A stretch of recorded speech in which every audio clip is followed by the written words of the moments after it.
You're watching, yes, the Yankees Entertainment and Sports Network.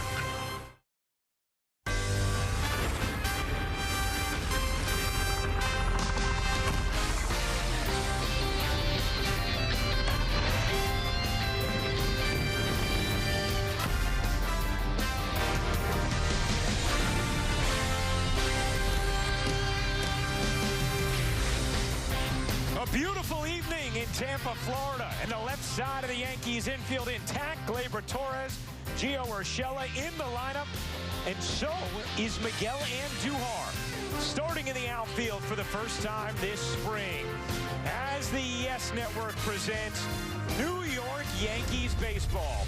It's the Yankees against the Pirates from George M. Steinbrenner Field in Tampa, Florida.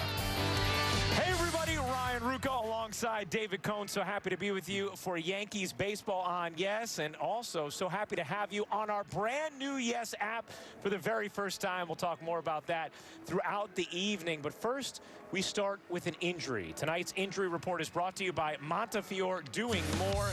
David, Zach Britton, soreness following his bullpen session on Sunday, got an MRI on his left elbow Monday. He's going to undergo arthroscopic surgery to remove a bone chip in his left elbow. Recovery time for this typically would mean a few months before he's back. So, David, what does this mean to the Yankees team, and how do they endure this blow? Yeah, it's a good news, bad news sort of a thing, Ryan. When you think about it, you hear elbow and surgery, you're like, oh no, Tommy John surgery. You're going to lose him for a long time, but that's not the case. The good news is it's just a bone chip. Of all things, they can go in, they can take that out. In 4 to 6 weeks, he'll start his full rehab. So you have a chance to get Zach Britton back for at least half the season, maybe a little bit longer. In the meantime, the Yankees have internal options, I think, to be able to fill that role, whether it's Lidke, who's been lights out this spring so far, in his left-handed strikeout slider that he has, or Tyler Lyons as well. So the Yankees have a couple lefties in camp that they could probably fill that gap for the time being. Well, we're going to see a lot of interesting arms tonight. It begins with Domingo Germán, but Michael King, Aroldis Chapman, Chad Green, old friend Justin Wilson, all scheduled to throw. Well, at first pitch coming up next on Yes. The Yankees spring training on Yes is brought to you by your local Ford stores. Ford is proud to be the official SUV of the New York Yankees. For current offers, visit buyfordnow.com. The sun's setting in Tampa, Florida, and we're getting ready for action between the Yankees and the Pirates. Take a look at the Pirates starting lineup. Dustin Fowler, the former Yankee, leads off. Wilmer Defoe, Brian Goodwin, Colin Moran, Michael Perez, Tony Walters, O'Neill Cruz, the Pirates' #2 overall prospect, bat 7th. Jared Oliva and Kevin Kramer round out the Pirates starting lineup. Domingo Germán on the mound in Tampa here tonight. A little spring training night game. You see, from the 2019 season, that was his 18-game winning season and a 4.03 ERA.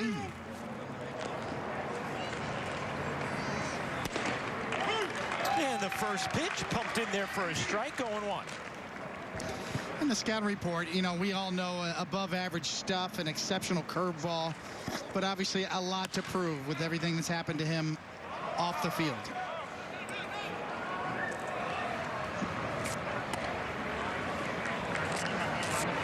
You think about Germán, you think about all of the talent and then all of the troubles off the field, Ryan, and obviously it's something that's been talked about a lot. Zach Britton talked about it in his press conference early in the spring. He's addressed his teammates. You know, there's still, to me, you know, a lot for him to prove as a young man that he's on the right track. Yep, coming off suspension, addressed his teammates, addressed the fan base about his past action, and then got on the field 5 days ago, looked sharp, and starts things with a strikeout of Dustin Fowler here tonight. Take a look at the Yankees defense behind Germán. Andujar getting his first start in the outfield this spring. Gardner in center, Judge in right, Urshela and Torres on the left side of the infield, LeMahieu and Dietrich on the right side, and Gary Sanchez, after another homer yesterday, is catching Domingo Germán.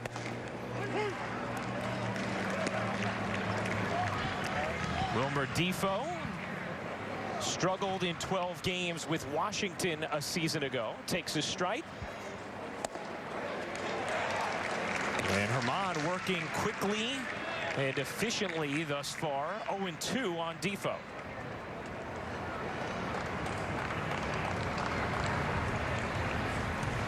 See the infield shifted to the right side. That one is driven in the air to right field. Judge towards the gap will make the catch. 2 down.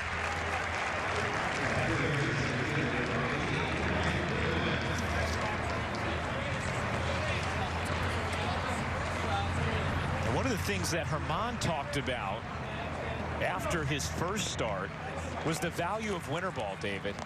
Not just to get himself on track as far as his pitches go after missing last season, but also to give him confidence that he could still get good hitters out. He said that was maybe the most important part of pitching in winter ball.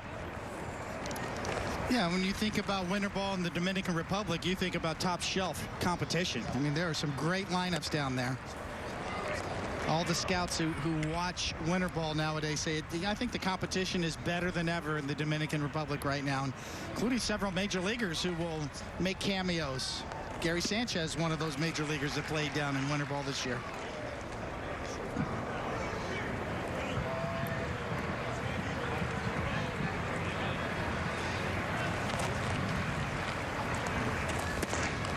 Brian Goodwin takes low. It's 2-1.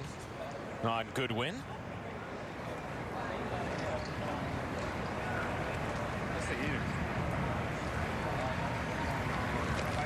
Germán said he felt relaxed and confident in his first start. As that's tapped back to Germán. He'll scoop it up and jog it to the bag himself. A smooth 1-2-3 10-pitch first for Germán. The Yankees top of the order coming up. After a 1-2-3 top of the first from Germán, Yankees come to the plate. LeMahieu, Judge, and Gardner back in that 3 spot with Stanton batting cleanup. Gleyber Torres 5th, Gio Urshela 6th. Gary Sanchez already 3 home runs this spring. Derek Dietrich and Miguel Andujar rounds out the Yankees starting lineup. And the veteran lefty Tyler Anderson. You're looking at his numbers from the 2020 season with the San Francisco Giants. And you can see in that abbreviated season, 59 2/3 innings, 25 walks, 41 strikeouts. But in 11 starts, that's a pretty good amount of innings that he was able to eat up. And that's part of the allure for this veteran lefty, former first-round pick of Colorado. Back in 2011, he's more finesse than power. Fastball changeup combination. His fastball sits around 90 miles an hour, but he does throw strikes and he eats up innings, and that could be valuable for a team like the Pirates who need anybody they can find to be able to give them some depth into the games as a starting pitcher. Yeah, the Pirates struggled mightily a season ago. Had the worst record in baseball and not projected to do much better this season, so they could certainly use Anderson as LeMahieu digs in and takes a fastball strike. 0-1.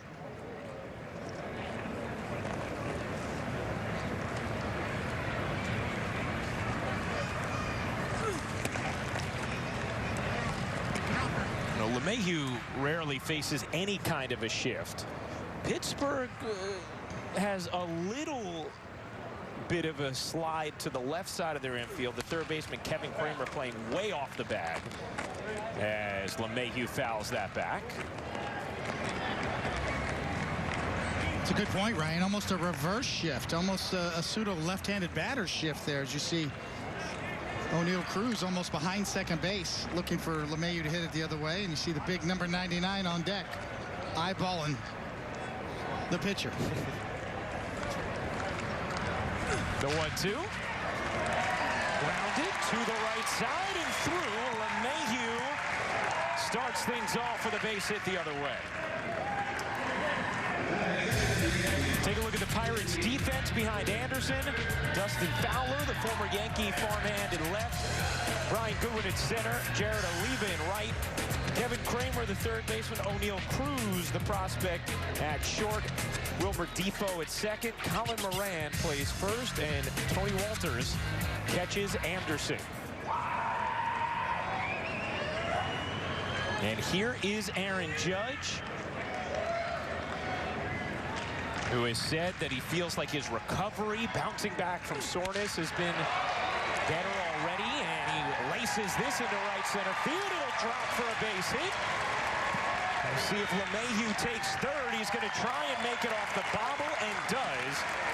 So back-to-back singles to begin the night for the top of the Yankees order. It's that patented Aaron Judge approach. If you throw a first pitch fastball, he's ready to swing.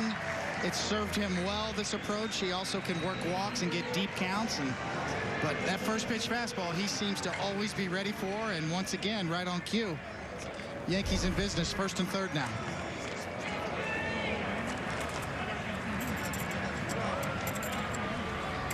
So LeMahieu on third, Judge on first. And here is Brett Gardner, who will bat third tonight.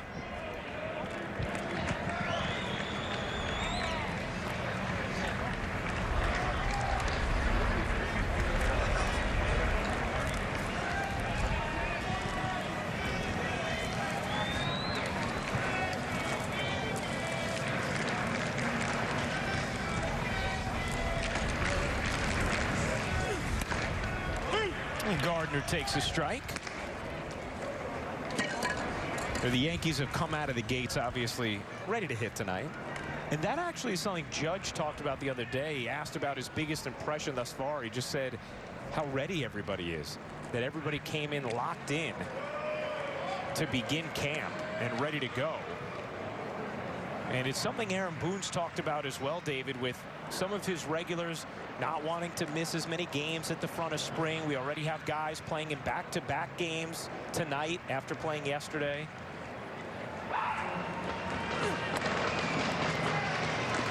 It's an excellent point, Ryan. You know, and I think when you look at the Yankees lineup, the potential there to lead the league in runs scored, I think it would be a disappointment if they don't at this point. And stylistically, they have so many different kinds of styles in their lineup now. And it starts at the top with DJ LeMahieu with this high contact rate.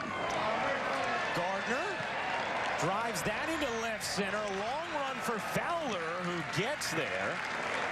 But LeMahieu will trot home. It's a sacrifice fly from Brett Gardner.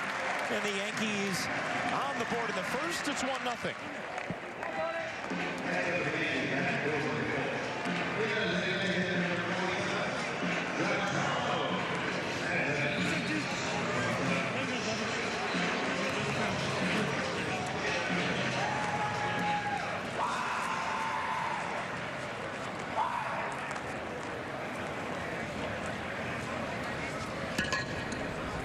Giancarlo Stanton, who spoke with Meredith Marakovits earlier. We'll hear that conversation a little later in the evening.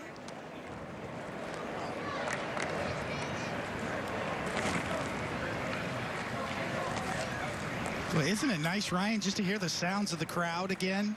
Oh, it is. I mean, I'd give anything to hear your grade school teacher come up again, like she did a few springs ago with us. Where's Nancy Morano? Yes, Nancy. I would do anything to see her again right now. Oh, that was one of the all-time great moments in spring training history for me. Yeah. It was fantastic. It really was. She walked right there. She walked right up to our booth right there. And where's Ryan Ruocco? That was amazing. Stanton fouls that away. What was so funny about fourth grade.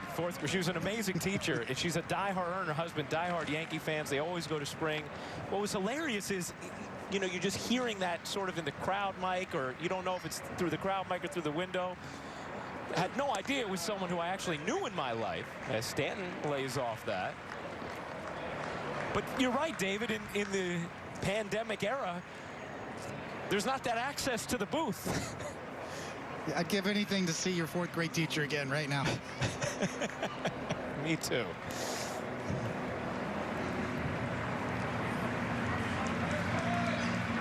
Two to Stanton. Popped up in the infield. Kramer down from third, puts it away. 2 out.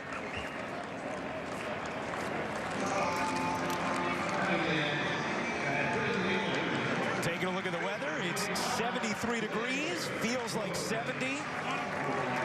Pretty pleasant night in Tampa, Florida. Here's Gleyber Torres.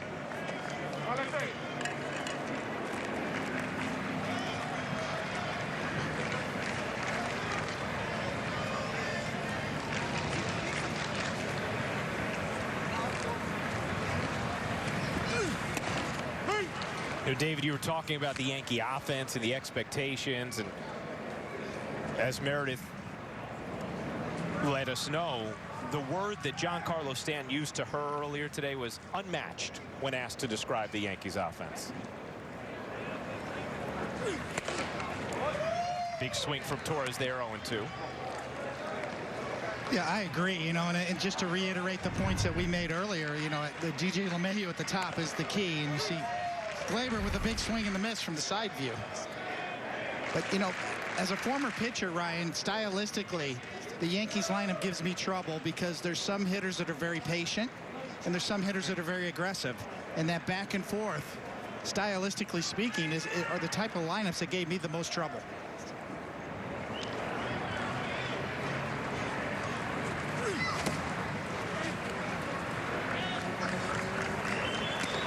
You know, one of the keys for this lineup is to trust the next guy in line.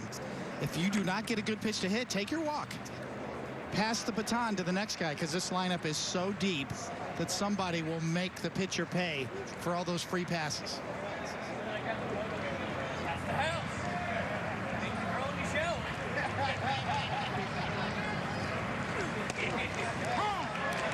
Torres looks at strike 3. And that'll do it for the first. The Yankees push one across on the sac fly from Gardner. 1-0 after 1. Yankees fans, the Yes app is here, and it is a game changer for a new way to stream your favorite Yes Network teams. Just take out your phone, scan the QR code to get inside the action. Go ahead, do it right now. From a personalized experience to push notifications, you will never miss a second of Yankees baseball on Yes. Download now wherever you get your apps. That's what those fans are doing right now. Yeah, checking it out. I mean, it is state-of-the-art streaming technology. The picture quality is incredible. Obviously, yeah, we want to say that, but it really is. Check it out. The picture quality is incredible. Enhanced viewing experience with different mobile view options. It allows authenticated Yes viewers a live stream of the Yes Network whenever you want. So you're on the move, you want to watch the Yankees, boom, you got it on the app. The Nets, Kevin Durant, James Harden, Kyrie Irving, boom, right on the app. It really is terrific.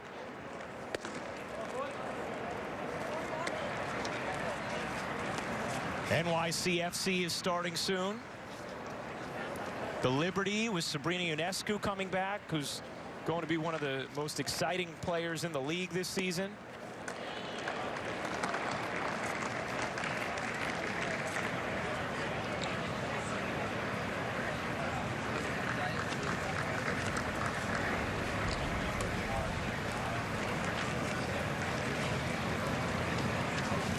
Herman ahead 1-2, and it's 2-2. Colin Moran up, moving from third to first this season for the Pirates.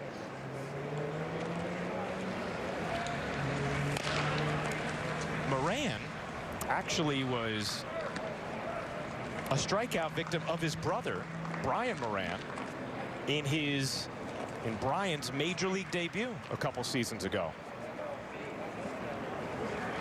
His first career strikeout came against his younger brother, Colin. And I actually used to play with Brian, David. Wow. He's got bragging rights forever now. You strike out your brother in your first major league strikeout. Yes, that's forever.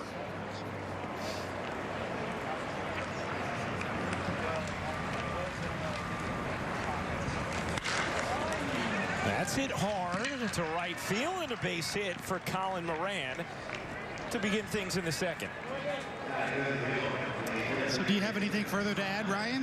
Did you know, one for one off of him, or you have anything?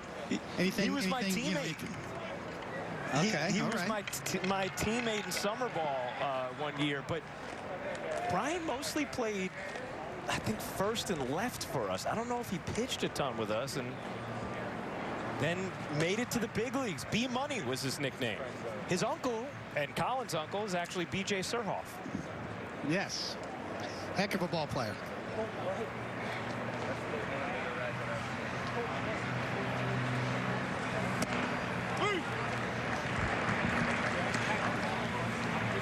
Michael Perez takes a strike.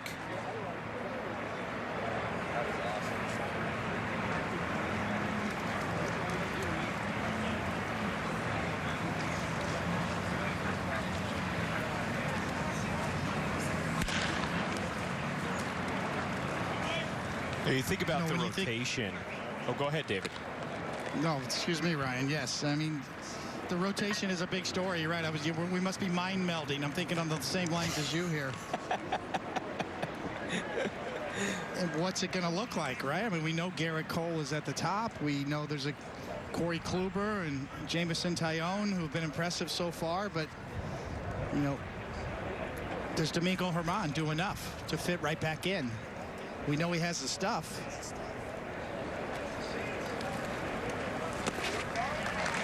Nasty delivery there, and Perez is down swinging. Second strikeout for Germán. Well, this is part of that repertoire that we talk about with Domingo Germán. It's never been a question. A real downer of a breaking ball that has been his bread and butter really since he came up. Talked about his 18-game win season in 2019.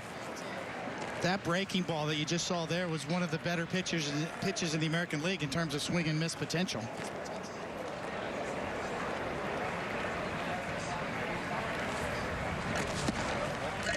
Nice breaking ball there to Walters for a strike.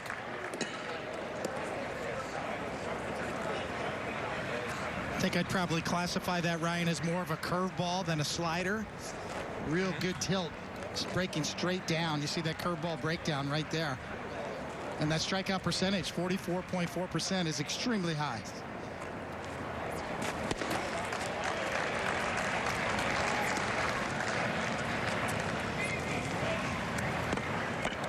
It's a quality of his 23 pitches, strikes so far. Yes, it's a quality three-pitch mix.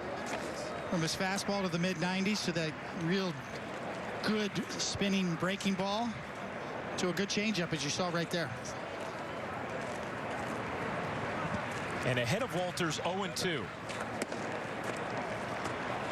Tried to get the breaking ball to dip into the zone, just missed high. There's the breakdown of the pitches, David.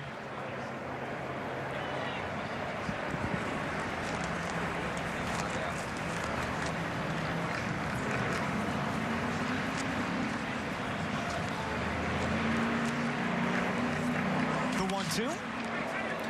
Fisted right to short. Torres fires to first in time for the double play. So Moran caught off first, and Torres able to snare and fire in time to end the second for Germán. Welcome back to Yankees Spring Training, brought to you by Ford. Ryan Rucco, David Cole, Meredith Marakovitz hanging out with you. Appreciate you hanging out with us tonight on Yes.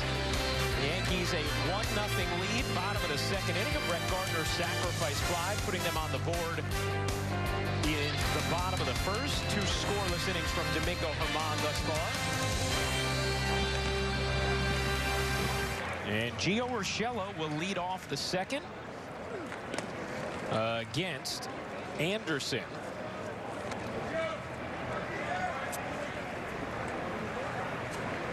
Speaking of bone chips and bone spurs, like David talked about with Zach Britton in the Open, something Gio Urshela had to contend with in the offseason, had surgery, and has bounced back nicely. Has said he's felt great throwing the baseball thus far this spring.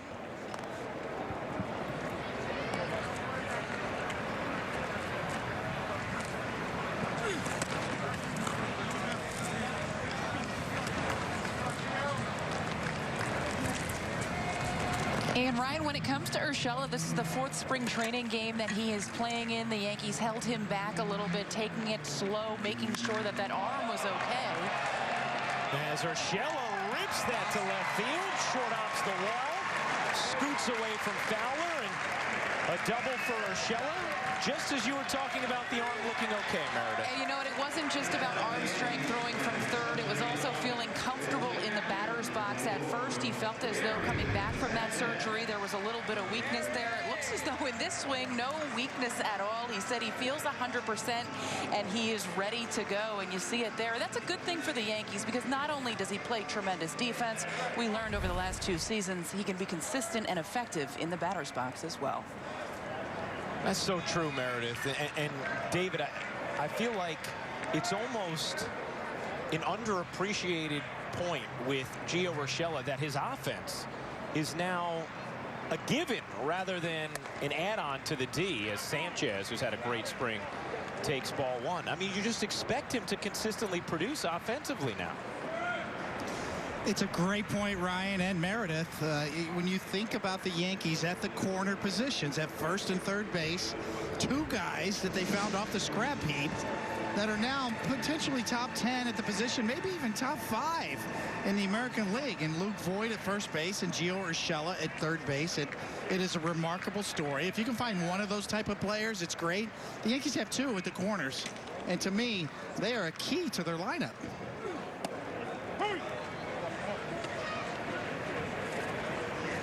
2019, Urshela hit .314 with the .889 OPS. You say, okay, well, what's he going to do in 2020?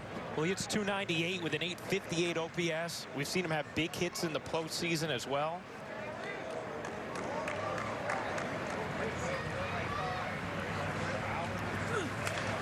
Sanchez fouls that back. Gary Sanchez homered again yesterday, David.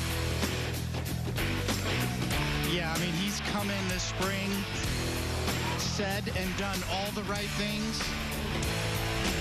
Obviously, a little bit of friction from last year when he didn't play in the postseason. He actually got benched. But since that point, and since day 1 of spring training, he has been ready to go. Swings and misses there. 1 down.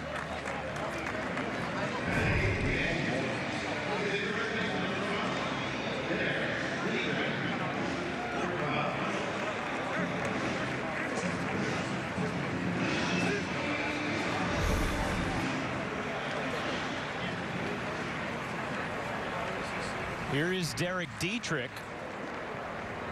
fighting for one of those bench spots, along with Jay Bruce, Mike Tauchman.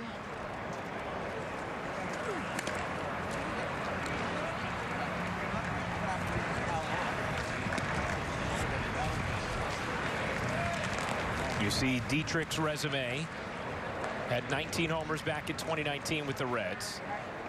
I mean, he's also, I think, probably great for our new app, because when he hits a home run, David, it's must watch. He is as entertaining as it gets when it comes to styling his long balls.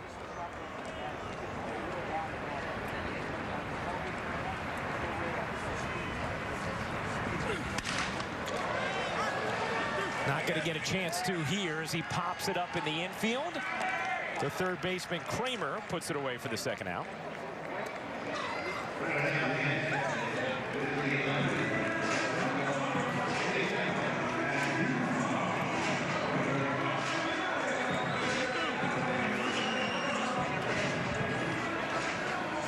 Here's Miguel Andujar batting 9th tonight, getting his first start of the spring in the outfield.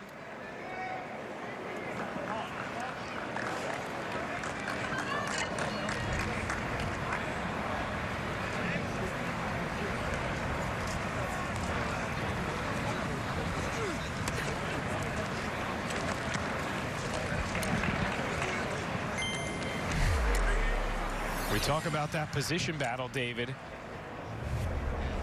Here is another guy in the mix with Miguel Andujar. Yeah, it's hard not to feel for Miguel Andujar at this point. He's been through a lot. Almost the Rookie of the Year a couple of years ago. The big injury to his shoulder. He got Wally pipped at third base with Gio Urshela. Lost his job. You know, there's a lot of other organizations that call Brian Cashman about him, but the Yankees are not going to give up on him yet. They know he has a lot of talent, but from his perspective, it's got to be a little frustrating not knowing what your role's going to be or what your future's going to look like.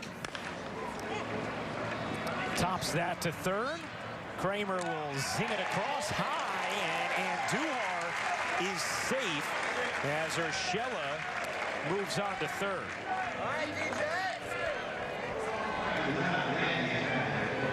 So Andujar busting it down the line, able to take advantage of the high throw.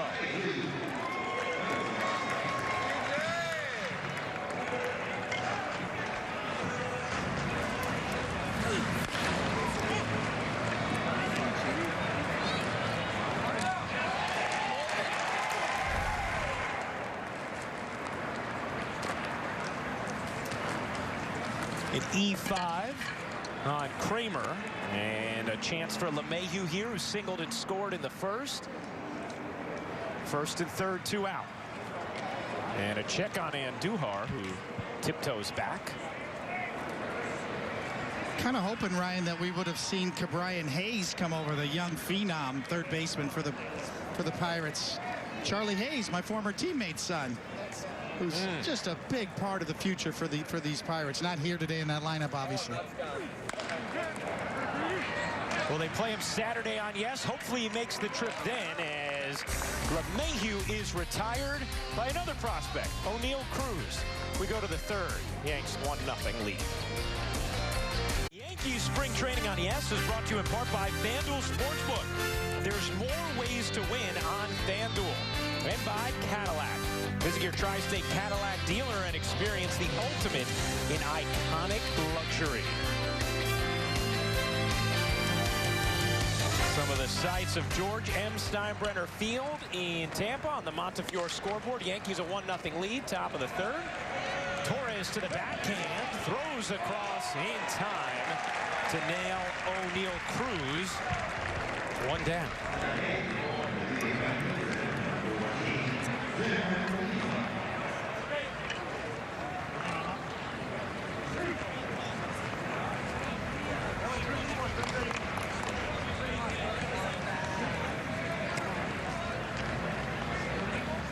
.26 pitches thus far for Herman, who has faced the minimum after Walters looped out to a double play to end the second.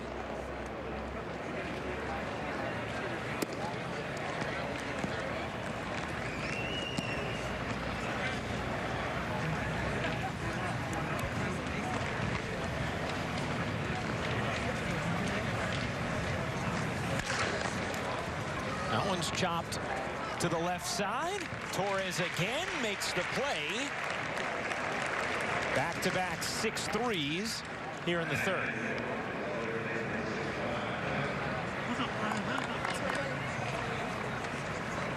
So much attention was put on Gleyber Torres' defense at shortstop last season, David, and I was talking with him about it the other day, and he didn't go home to Venezuela this offseason, stayed in Tampa.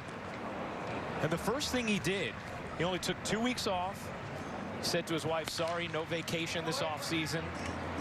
And he watched back every single one of the errors he made. And then would take ground balls every morning. And the first few weeks, he was still booting those balls. And he was down about it. And it was actually his wife and his trainer who said, hey, you gotta stay confident. You can do this. And slowly but surely, as he continued to work throughout the offseason, stopped making those errors, I think was reminded by the people around him that he was actually signed as a shortstop and comes in with a much better mindset here in 2021 as Domingo Germán with a dominant Top of the third, a couple of ground outs to Glaber, and then 3 pitches, and Kramer down looking. A Saturday afternoon, catch another Yankees spring training contest on Yes as the Bombers welcome back the Pirates to Steinbrenner Field. David Cohn, Meredith Morakovitz, and I'll have the call starting at 1 o'clock right here on Yes and streaming on our all-new Yes app. Make sure you download the app today. You can watch the Yankees wherever you want once you do.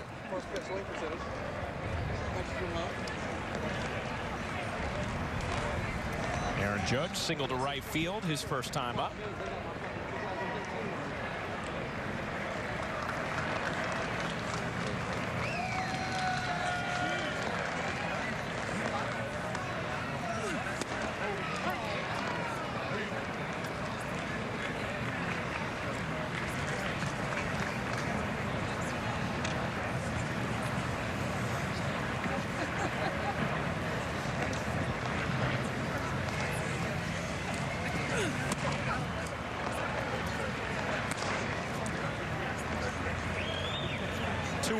Judge. Aaron Boone yesterday was asked about Judge and said he just looks like he's in such a good spot, ready to play and pushing to play from day one. So much different than last spring as he comes up with his second hit of the evening.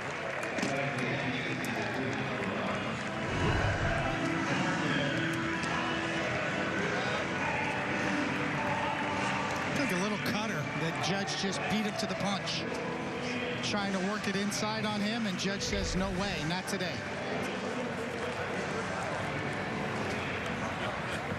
There's Brett Gardner, whose sac fly has accounted for the Yankees' 1 run thus far. You know, I thought it was interesting in the midst of those comments, David, yesterday when Aaron Boone was asked about Aaron Judge. He was asked specifically how Judge handles the postseason losses. And Boone said there is a deep down burn that you can see from Judge with those October losses. And it reminds him of the first 20-30 minute meeting that Boone ever had with Judge. We said his biggest takeaway was learning that this guy has a next level competitive drive and fire.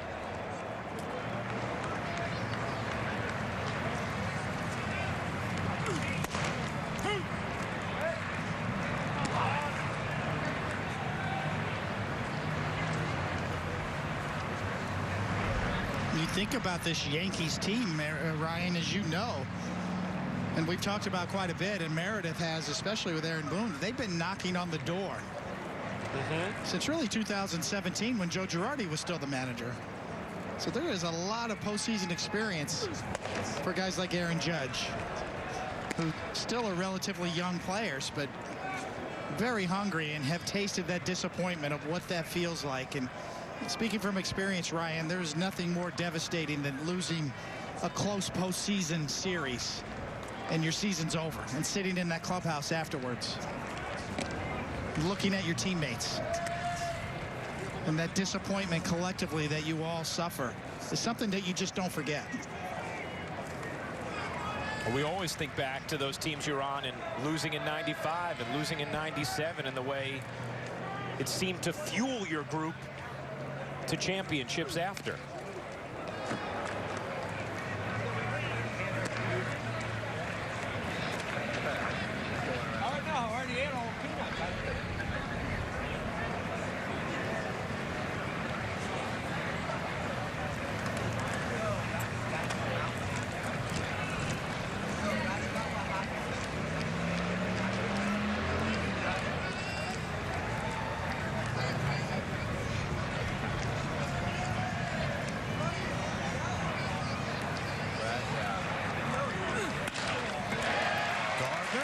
Is that into right field? A base hit for Brett Gardner. Judge will turn and head to third. And the Yankees at first and third with nobody out here in the third after the Gardner base knock.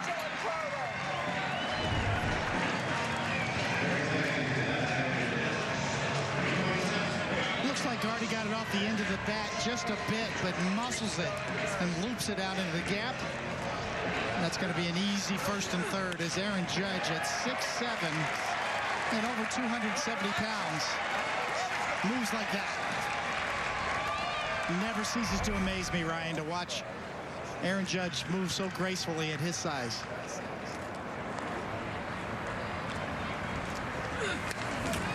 Stanton takes a big rip there. Fouls it straight back.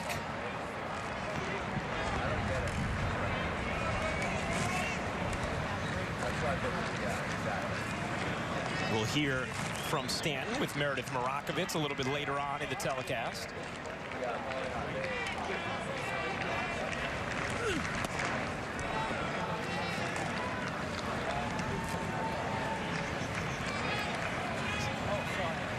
There are tennis-like grunts from Anderson on these pitch deliveries. He grunts a little louder when he throws a changeup. Case in point right there. That was. There you go. That's next level trickery.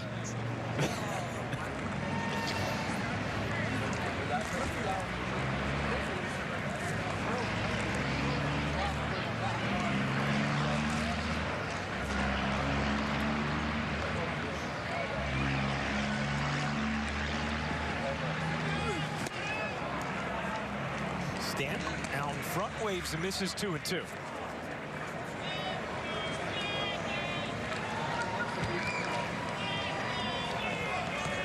And it did once again have the corroborating grunt.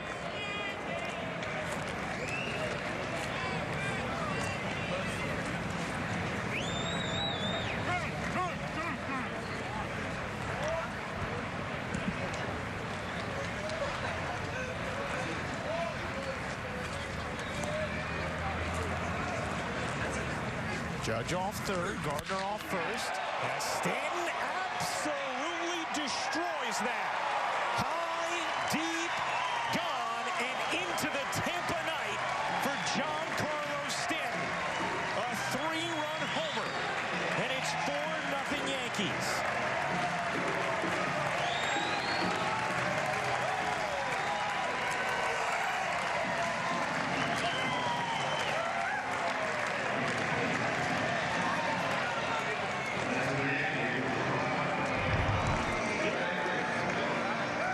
The swing tells you all you need to know on a high changeup. Right off the bat, he knows it.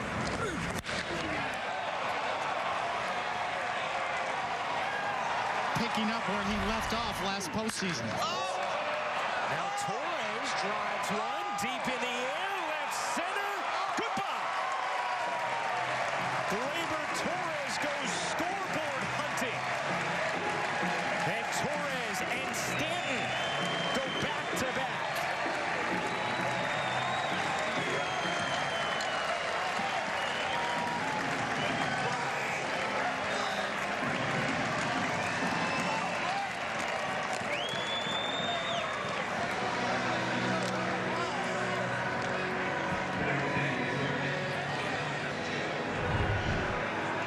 Well, this is what this Yankee lineup can do to you.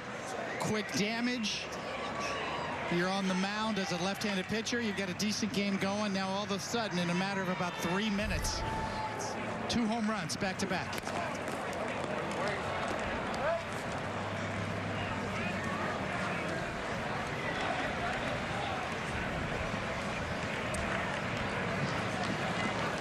Giancarlo Stanton, Ryan, 115 miles an hour, 420 feet. Gleyber Torres, 107 miles an hour and 429 feet. It's a difference of launch angles. Gleyber hit his a little higher, carried a little further. A little farther, actually.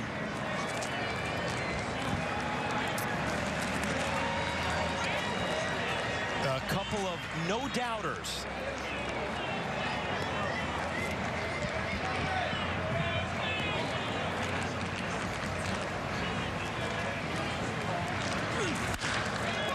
Urshela, just that.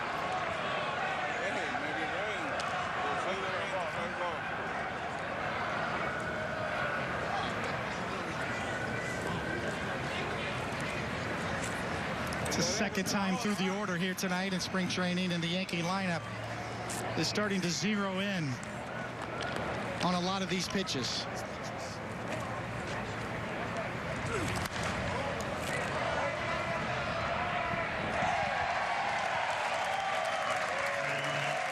To hear a crowd reaction to a nice catch by a fan, right, David? Very nice. Very boisterous crowd there tonight for the night game in Tampa. Got the night game crowd indeed. Urshela can't find grass. A diving catch made by Oliva for the first out of the inning.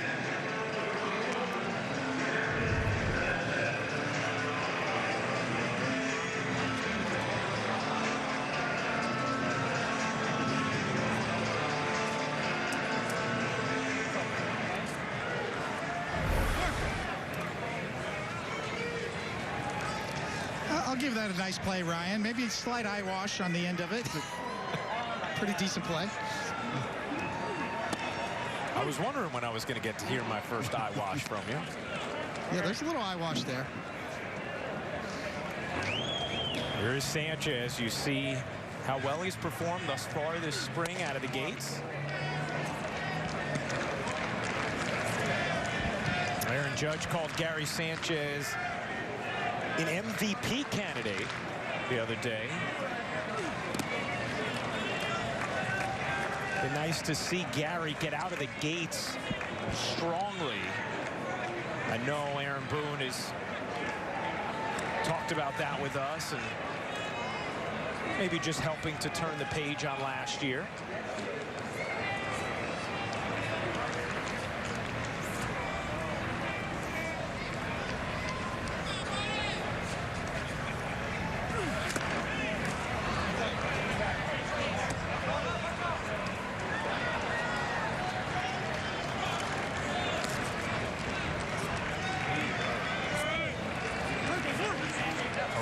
Chapman getting ready to go.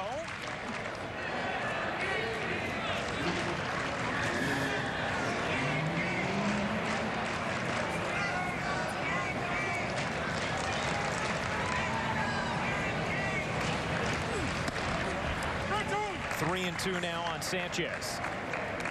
You know, Ryan, we talked about the Pirates on the other end of it. You know, Cabrian Hayes, their #1 prospect, are certainly broke in with a bang last year. You see the slugging leaders, major league catchers all time. That's a storytelling right there as well. Piazza at the top, the Hall of Famer. Sanchez dumps that into left field, a base hit.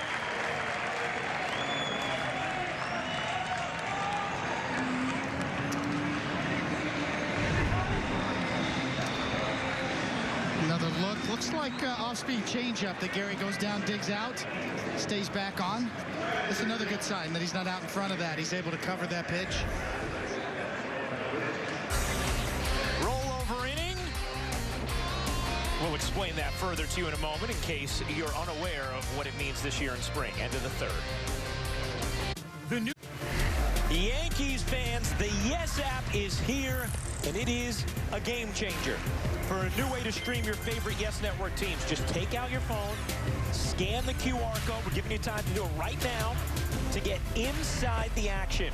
From a personalized experience to push notifications, you will never miss a second of Yankees baseball on Yes. Download now wherever you get your apps. On the Montefiore scoreboard, 5-0 Yankees lead over the Pirates. Getting ready to start the top of the fourth. You will see when you download the app, the picture quality is absolutely incredible. We use state-of-the-art streaming technology to bring it, and I think you all are going to really, really enjoy it and watching all your favorite Yes Network content. Aroldis Chapman getting ready for his spring debut.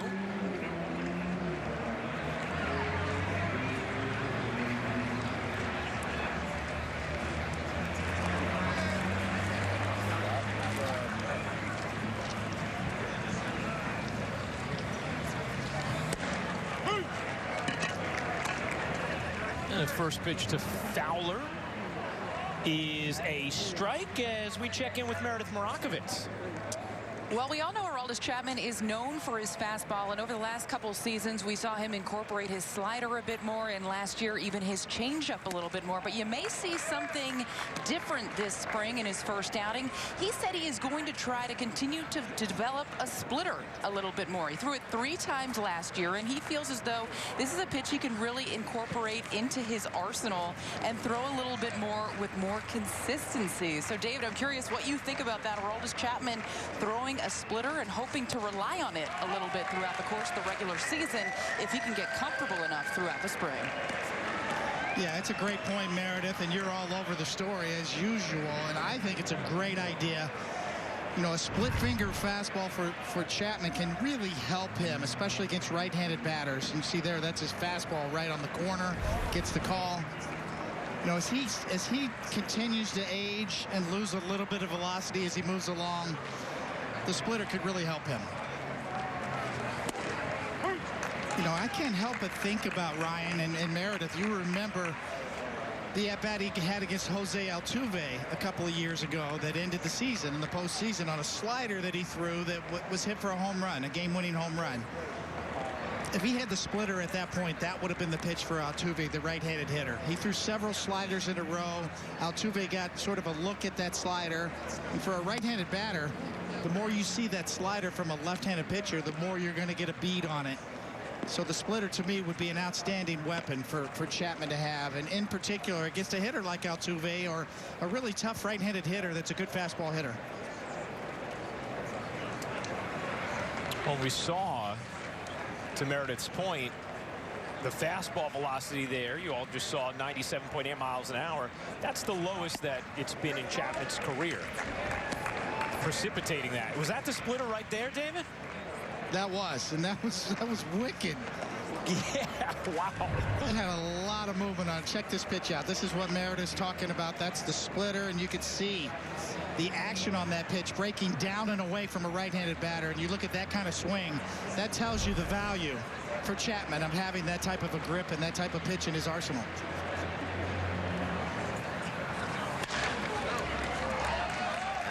Grounded right to first. Play made by Dietrich. 2 down. I mean, David, how quickly could you get comfortable with incorporating a new pitch into your arsenal in game action? It's a great question. I think with the respect to Aroldis Chapman, I think he's always had that pitch. It's a pitch he's probably tinkered with over the years, but when you throw the ball 105 miles an hour, you don't have as much of a need for a third or a fourth pitch. But I think as he's evolved, he understands that, you know what, this is the type of pitch that can really help me. And now that you have the gas station down there, you can evaluate that pitch and the spin on that splitter and do a pitch design off of your other pitches that really makes sense, to where you have sort of a tunneling effect, where all of Chapman's pitches come out of the same release point, the same location, but have different movement on it. So nowadays you have so many more weapons to do pitch design. And for Chapman and his repertoire, a nice splitter like we just saw there is excellent pitch design for what he features.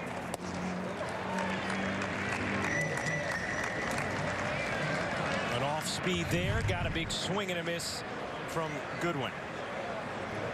See, on the left-handed batter, it's a different story. He can go slider, breaking away from the left-handed batter. With the splitter, that's going to break away from the right-handed batter. So those are 2 excellent weapons for him to have off of his fastball.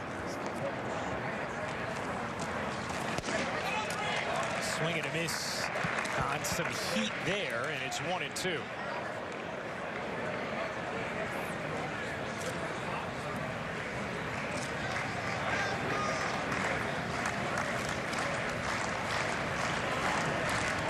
Little 2-strike clap from the fans at George M. Steinbrenner Field. Did he go? He did not. 2-2.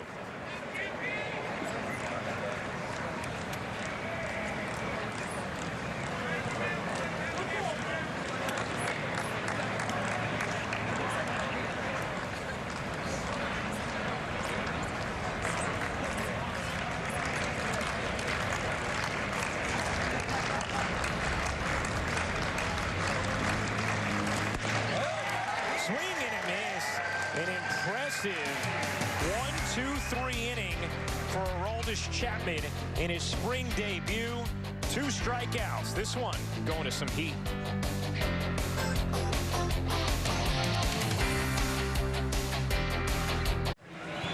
Yankees fans become a Yankees insider today. Receive the latest video highlights, up-to-date news, features, ticket specials, and more, all delivered free to your inbox wherever you are.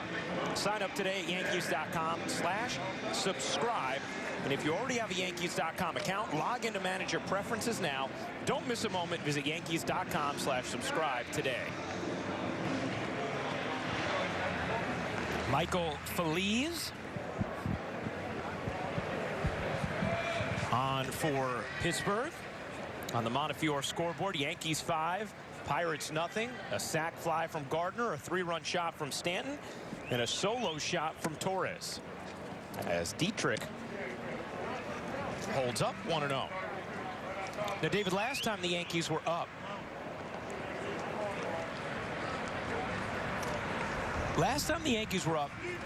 the inning ended before there was 3 outs, and I think our fans are starting to become hip to this, but just in case they do not yet know, what a diving stop there from Moran to toss to Feliz for the first out of the inning. We have rollover innings now as Dietrich. This was what we were talking about earlier. This is how you style a trot, David.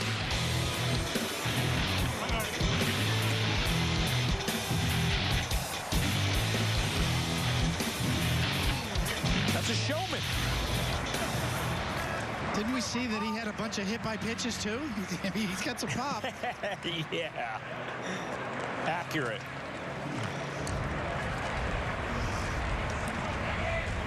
Dietrich would have been up in the 3rd before the rollover inning, but now what the rollover inning is, if the pitcher gets to a certain amount of pitches in the inning, teams can agree to just end the inning, roll over to the next half inning, regardless of how many outs there are in the inning at that time.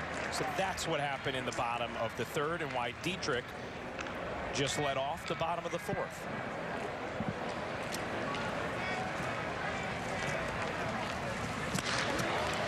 And Duhar gulfs that into shallow center. Fowler has moved over to center field. He makes the catch. 2 down.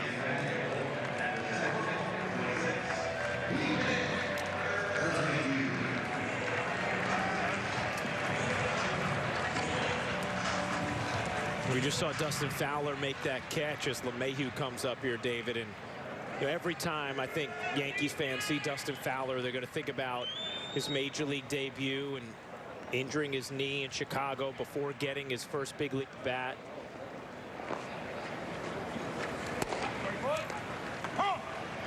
Got traded to Oakland. Actually produced some really good numbers in the minor leagues in Oakland, but didn't get called up last season after he'd gotten a little bit of time in 2019. And he's looking for a real shot to be a part of this Pirates roster here in 2021. And this was that injury back in 2017. And ended up collapsing to the ground. You saw the look on Joe Girardi's face. Ruptured his patellar tendon. And it was a long road back to the big leagues for Fowler, which eventually happened with the A's as LeMahieu tops out. A 1-2-3 inning out of the pen for Feliz. We go to the 5th.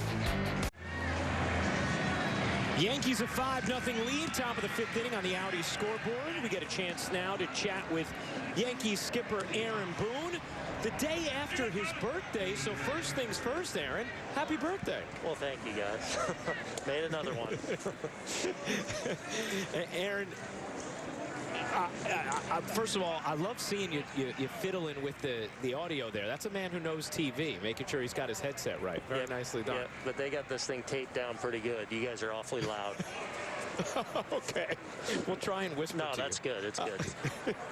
So, Aaron, a lot of good things have happened for your team thus far tonight. Let's start with Herman. What jumped out most to you about those 3 economical innings? Just the continued command of 3 pitches. I mean, it's what we've seen since he's got down here in his bullpens and his live work and his game work.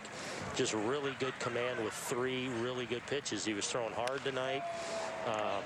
The changeup and the curveball are both real weapons for him, and he just looks really sharp at this point. You know, especially obviously having not pitched a lot other than a little bit of winter ball. You know, when you look at your rotation, Aaron, there's you know, certainly some curiosity and questions as to who fits where, but there's also a lot of talent.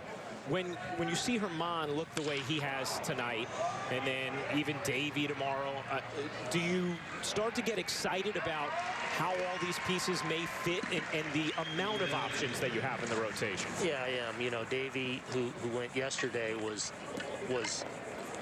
terrific for 3 innings, similar to Herman tonight. They're just really good feel and command of their secondary stuff to go along with their fastball. So you know, obviously we've tried to create a lot of depth, knowing that we're going into a 162-game season off the 60-game season, so we know we're going to have to lean on a number of people. And at this point, we feel really good about the options that we do have. But by and large, those guys have come in and really thrown the ball well and put themselves in a good spot here moving forward. Yeah, Aaron, you know, we notice, you know, we see this a lot of spring training where you get the closer in earlier in the game, as we saw with Chapman the last inning. And wow, I mean, everything looked good there. It looked like his splitter is a real weapon. I know you and I mentioned it, but what you saw from the side there, boy, that looks like he's got confidence in that pitch. Yeah, you know, obviously he debuted it a few times last year, and it has all the characteristics to be a really special pitch. And then he's just continued to work on it over the winter and then here in spring training. And it's actually a pitch that not only profiles really well, but he's got a really good feel for it. And you know, when we think of Chappie, we think of, you know, the 100+ mile an hour overpowering. But I think what he's really showing is, you know, a guy that is pretty good at his craft, and I think is showing the ability to evolve as his career gets a little bit later here. And I really think that split finger, especially against righties, is going to be a pitch that is absolutely a factor and is going to be something that enables him to stay dominant as his career gets later and later. You know, looking at the offense, Aaron, a lot of damage already tonight. We saw the back-to-back homers there in the 3rd.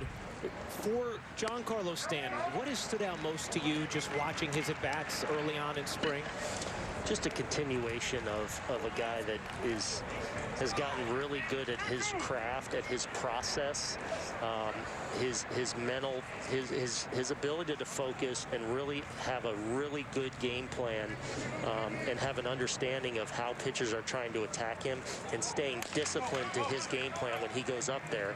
And it's what I've been so excited about the last couple of years, and he just hasn't been able to stay on the field to be able to really see it manifest. Obviously, he came back late last year, got off to a great start before getting hurt, and then did what he did in the postseason. But I really feel like, man, if he stays healthy, it's going to be a scary season.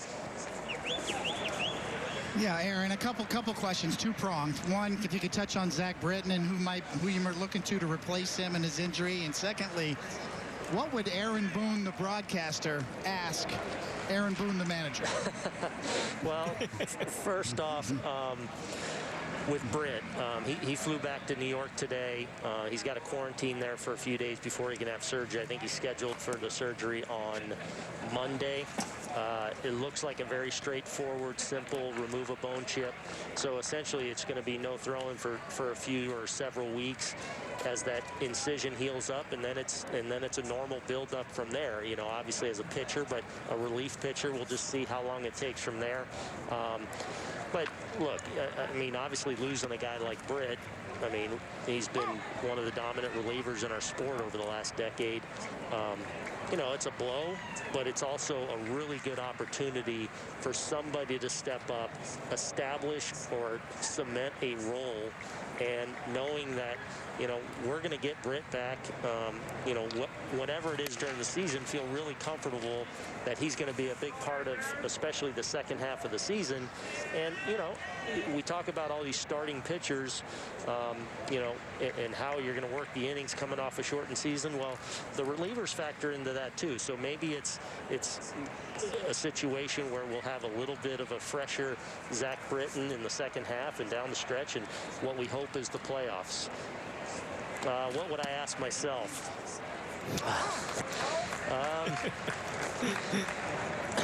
Well, we got no Britton, obviously, to start the season.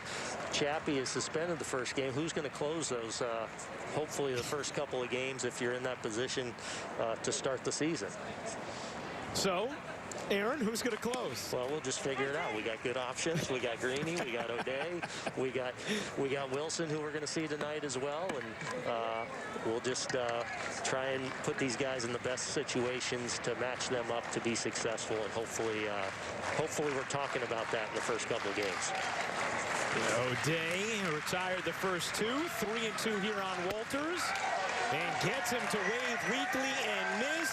Aaron, thank you as always for the time. Thank you, guys. Take care.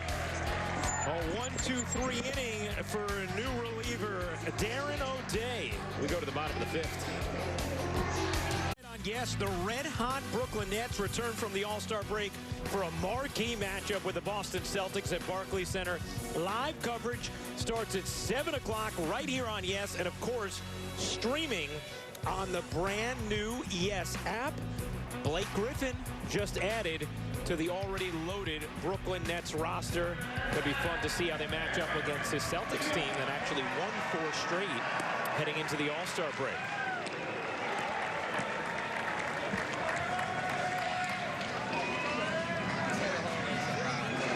Bottom of the fifth inning. Yeah. Yeah, excuse me, Ryan. I'm going to have to defer to your expertise. You see Richard Rodriguez now on the mound. What's Blake Griffin like as a player nowadays? I mean, what can the Nets expect? It depends how his knee is feeling. But I would say look at Griffin as a small ball 5 off the bench for Brooklyn. Okay. If he can get some hop back in the knee, he could be fun with Harden, because Harden's playmaking and orchestration is just sensational. But we'll see. Otherwise, Griffin is a really good passer, can hit threes, but I think it'd be great if he could be a small ball 5 for them if that knee's feeling okay.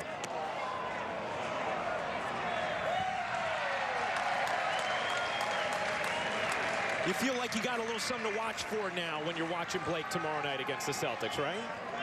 That was a good scouting report right there. I appreciate that. I was just curious, you know. I mean, the Nets are fun to watch. They are. Judge tips it into the glove for strike 3. First time he's been retired tonight.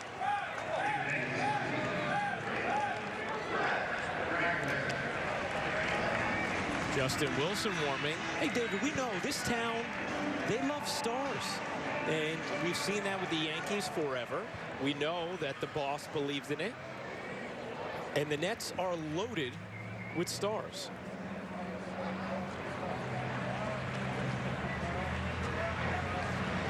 Certainly grabbing attention.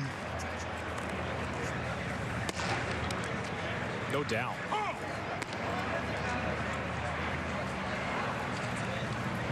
Gardner takes a strike from Rodriguez. Gardner's had a productive night, a sacrifice fly in the first, singled and scored on Giancarlo Stanton's 3-run homer in the third. You know, I mentioned this before, Ryan, you know, with regards to the Pittsburgh Pirates. Probably the most important thing this summer that will happen for them is the July draft. They have the #1 pick in the nation. They actually have 4 out of the first 73 picks this year. So a rebuilding franchise. Ben Cherington, you know, a new general manager brought on last year. Derek Shelton, the manager. They have a new regime there. Could also see Ben Cherington, the general manager, made a lot of trades to add some pool space for the international draft as well, or international potential signings. So you get the feeling with the Pittsburgh Pirates, the most important thing is going to be the decisions they make on the talent they acquire during this July draft and then on into the international signing period. Gardner smashes that fair down the right field line, kicks off the sidewall. Gardner going for two, and he is in there with a double. A sparkling night at the plate for Brett Gardner.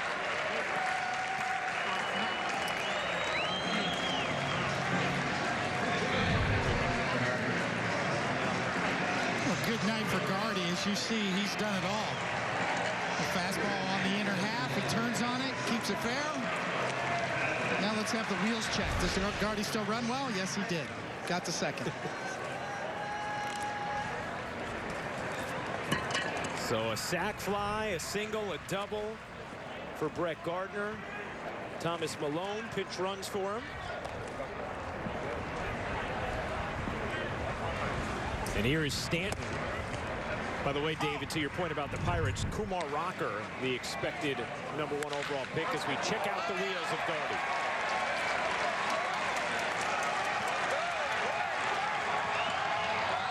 Oh, yeah, Gardy could still motor there.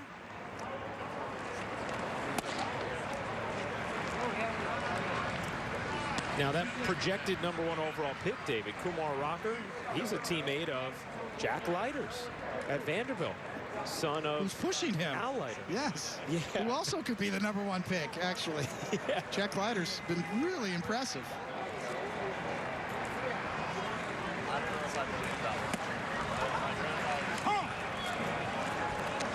So I remember having this conversation with Jack Leiter's father, Al, Ryan, a couple of years ago. And should his son sign out of high school? Went to high school in New Jersey, obviously, and decided to go to Vanderbilt. And now, coming out, he could easily be in the top 5 in the draft this year.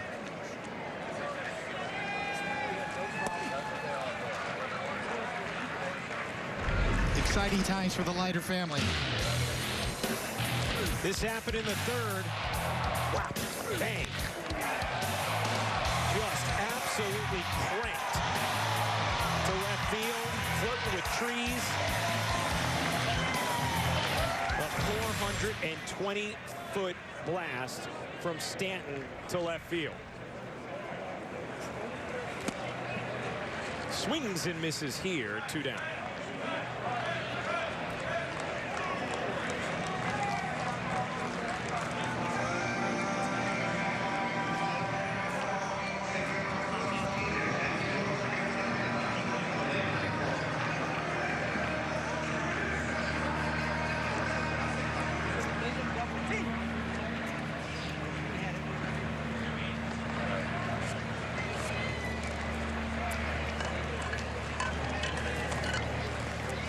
Here's Gleyber Torres, who homered his last time up.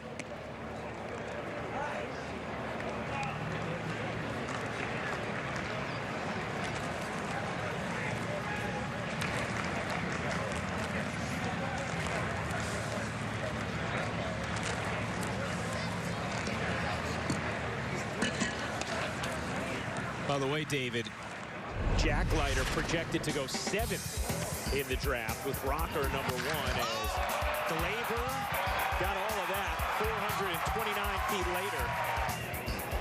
Went back-to-back with Stanton in the third.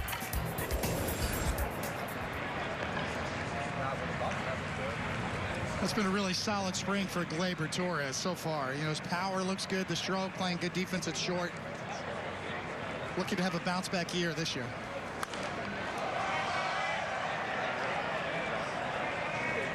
Really changed his diet in the offseason, David. And to the point that this Gleyber unloaded on this. To the point that, David, he said even when he's playing his late-night video games with Gio Urshela now, said, start craving some Cheetos or something. His wife just hands him a water. I said, all right. He gets 1 cheat day every 3 weeks. But he said at this point, he feels so awful when he eats unhealthy that he doesn't even use the cheat day.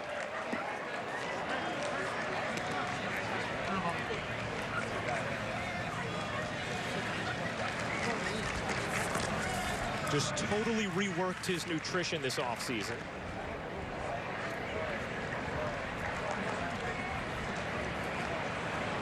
So Ryan, my game day routine of about 8 cups of coffee and 4 glazed donuts, that's not working nowadays, right? Not ideal fuel, David, but impressive that you had a Hall of Fame caliber career regardless. Torres down looking. We go to the 6th. Champions. On the Montefiore scoreboard, Yankees a 5-0 lead over the Pirates. Top of the 6th inning. We're joined now by Yankee vet Brett Gardner. Had a very productive night. Sac fly, single, double. Brett, thanks for hanging out with us, man. Oh, thanks for having me, guys. I got to ask you first, how did the wheels feel bolting into second on that double? I had trouble shifting gears coming around first right there. It's still a little early for that, but yeah, all in all, I feel good and feel like I'm in a good place right now. Brett, obviously, it took a while in the offseason, but eventually got the deal done. As you've gone through these first couple of weeks, what have the feelings been like just being back with the guys, back on this mission to try and win another title before the end of the road? Yeah, I mean, it's exciting. I'm obviously excited to be back, excited to be down here in Tampa, and obviously, you know, the 2 things that brought me back was obviously an opportunity to win a World Series and the guys that we have on this team and in that clubhouse. You know, I've got a lot of close friends here, and it's good to, you know, have this group together. The pitchers finally started filtering over, and everybody kind of all in one place now, which is nice. They've been across the street for the last few weeks, so starts to feel a little more normal. Obviously, nice to have fans in the stands, and we're excited to be back on the field. Brett, this is the only organization you have ever known. You're the longest tenured Yankee right now. Do you reflect at all when you come into spring training about what some of the first spring trainings were like for you when you were a youngster trying to find your place on the team?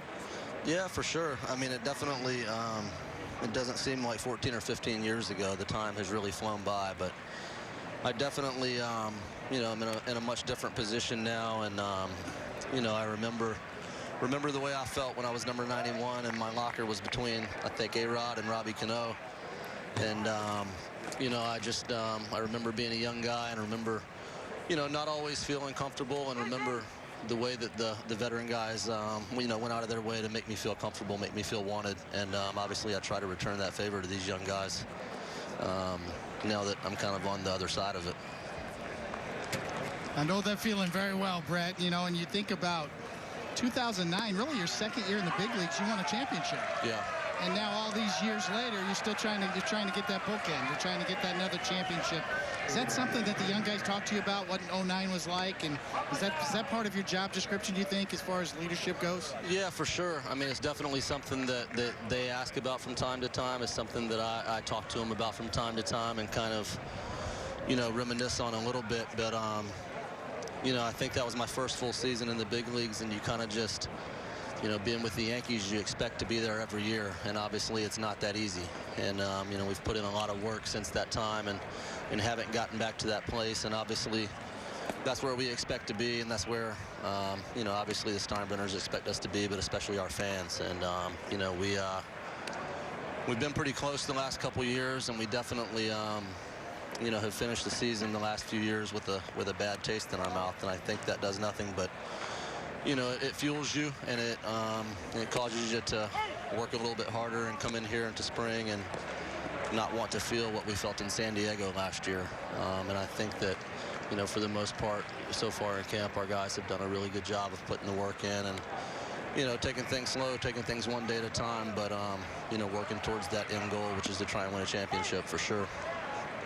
Now, Brett, we know in addition to the leadership you bring to the clubhouse, you are also the ringleader of pranks. So how are they going this spring, and do we have a favorite target here in 2021? So far, they're going pretty good. You know, I can't waste everything in spring training. I've got to save a little bit for the season, but that ball hit hard, deep, and out to left. First run of the evening for Pittsburgh as Oliva goes yard, and the Pirates on the board. It's 5-1. Look at you, Brett, pausing for the action. You're ready for TV. Yeah, if they hit another one, I'm going to have to get off here on bad luck. You know, we were doing pretty good before that. But, you know, Tyler Wade, he's my #1 target. You know, him and Clint Frazier, they, you know, they're like stepbrothers, and they go at each other pretty hard. But I think Clint really enjoys when I give Tyler a hard time. So, you know, those young guys, they keep me feeling young, and we have fun together. But, you know, at the end of the day, it's about coming in and getting our work in, and for the most part, taking things seriously. So, you know, try to lighten things up every now and then. But, you know, we got a good group of guys in that clubhouse. Hey, Brett, you mentioned Clint Frazier, and almost seems like you have a big brother, little brother relationship with him. What has surprised you the most about watching him evolve over the last season, not only defensively, but really finding his own at the plate as well? Yeah, I mean, he's a guy that, you know, has obviously made some good strides in the last couple years. But to be honest, you know, I've seen from day one what he's capable of, so I haven't really been surprised by any of the improvements that he's made or the success that he's had here over the, you know, recently the last year or two. I haven't really been that surprised, but because I know it's in there, I know what he's capable of, and I watch him put the work in and see how he goes about things. And, you know, he's another guy who very, very, very talented, and the sky's the limit for him, really. He talked earlier in spring training. He's still a little upset about the turtleneck situation from the postseason of a year ago. Did you ever give that turtleneck back, Brett? I ended up giving it back to him after a few games. I can handle the cold weather a little better than he can. So if I remember right, we were in Boston last year, and I kind of took it from him and wore it. And, you know, I might have gone 0 for a day or two, and then I gave it back to him. So he's probably got it stuffed away somewhere. But, you know, I think there was only one left. That one was from the 90s. That's the David Cohn issued turtleneck. So, yeah, I don't think there's any of those left. So he was keeping it pretty close to him. Yeah, Brett, do you feel like at this point in your career, you know, I know you're the type that won't concede anything, but do you feel like you have a different role this year? Or do you feel like you're still going to get your at-bats and that Aaron Boone's going to try to work you around a little center field, a little left field, and just still get your at-bats? But do you feel different with your role this year? Honestly, no. I mean, you never know what's going to happen. You never, you know, for me, it's all about preparing to play every day. And obviously, if I'm not playing every day, then I'll adjust and be ready for whatever role I'm thrown into. But physically and mentally, you just have to be ready to play. And, you know, for me, you know, nothing really changes from last year to this year to 8, 10, 12 years ago. I feel like, you know, still trying to find ways to get better, and offensively I've really tried to make some changes, you know, not just mechanically, but with my approach the last few years that I really, you know, feel have kind of paid dividends and helped me improve on that side of the ball. So I'm still trying to do that and, you know, go out there fighting for playing time, try and prove that, you know, me being on the field is, you know, being helpful for the team and trying to help the team win. And, you know, however that shakes out, obviously I'll be fine with it, but, you know, just keep working. Brett, you had a huge home run on Sunday. We've seen some big home runs today and some big ones from Gary Sanchez throughout the course of this spring so far. When I spoke with Giancarlo Stanton earlier, I asked him about the offense, and he said it is unmatched. How would you describe this Yankees offense when you're on? Yeah, I mean, really good top to bottom. Put a lot of pressure on the opposing pitcher and tough to plan against. You know, obviously we've got a bunch of righties, but we've got righties that are really good at hitting right-handed pitching as well. So, you know, just top to bottom, we never let up, and we've got a lot of depth. And, you know, I think that's our MO for the most part is, you know, go up there and try and be aggressive within the strike zone. You know, be patient when the time calls for it, but for the most part, just be aggressive in the zone and be savages. Brett, I know, you know, you've had a close relationship with Aaron Judge really since he came up. If you were giving some insight as to, you know, what stands out when you're around him every day, when you watch him work, and when you've seen him kind of go through this journey from, you know, rookie phenom to one of the leaders of this team, what stands out most to you about Aaron that maybe people don't always notice or realize? Oh, man. You know, just the way that he treats guys. He's literally the same guy every day, and it doesn't matter if it's me or one of the other veteran guys on the team or CC Sabathia the last couple of years, or if it's a young guy who maybe just walks through those doors for the first time, he's the same guy regardless. And you know, I think that speaks volumes about who he is. One of the reasons he's so successful, and he's able to kind of keep that neutral mindset, not get too high, not get too low. And you know, obviously everybody talks about how big he is and how strong he is, but he's a guy that really works very, very hard and very dedicated to his craft, not just offensively and in the cage with his swing, but defensively he wants to be the best player on the field on both sides of the ball. And you know, that rubs off on his teammates and myself included in a positive way. It makes guys around him better. And you know, he's one of the reasons that I've made the adjustments that I've made the last couple of years, being more aggressive at the plate. And you know, he's helped me as well, so I'm very thankful for that. Brett, he made the comment the other day that this year he was focused on working smarter, not working harder at times. Have you changed your routine significantly at all over the last couple of years under that same kind of philosophy? Yeah, you have to as you get older. I mean, you've only got you know, you've only got so much in the tank, so I think you have to be a little smarter about how you go about things, especially in the off season, especially you know, here in March as we ramp up, get closer to the season. You know, be smart about what you need to do and the work you need to get in to prepare for the season. So I think he's in a really good place right now. He looks really good. And we got a fly ball by Booney. It's out of here. Oh, I like the play-by-play, Brett. Yeah, Booney's not in the dugout, though. He's sitting outside, so I missed that one. I forgot he's outside today. But, yeah, I mean, just try to be smarter about, obviously, about what I do, but still, you know, continue to push it, continue to try to find ways to get better. And I think, you know, we've done a pretty good job of that. You know, I did send a challenge down there, Brett, to everybody in there. We need more headset time. We need more play-by-play time. And we need to take this right here. Show us your skills right here. Just take it from right here. Let's see what you got. Let's head it toward you guys. Make a play. Are you guys even here? Are you guys here or are you guys remote? Meredith is there, and I am in Stamford, Connecticut at our Yes Network studios. David is at his home in Florida. How about that? Typical 2021, right? Exactly. The hoops that our technology and operations people have jumped through to make this happen, it's incredible.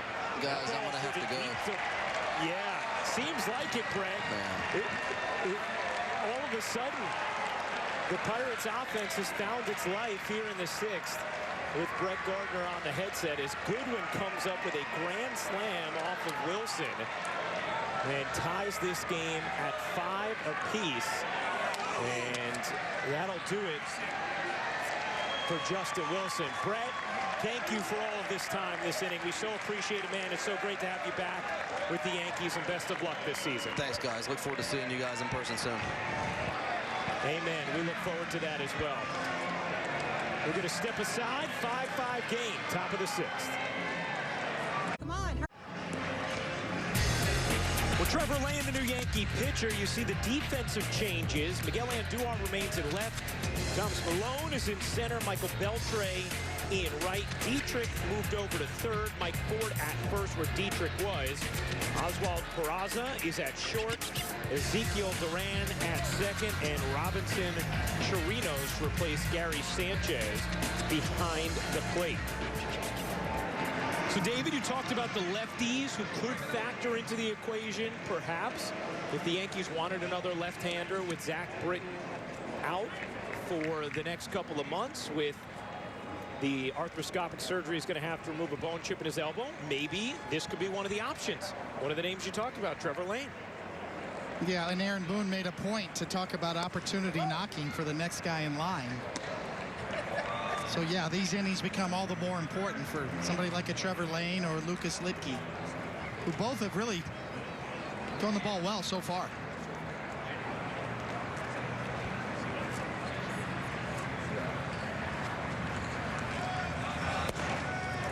Lane from North Bend, Washington, a 10th round pick by the Yankees in 2016 out of the University of Illinois, Chicago. An all-star at 3 different levels in each of his last 3 minor league seasons.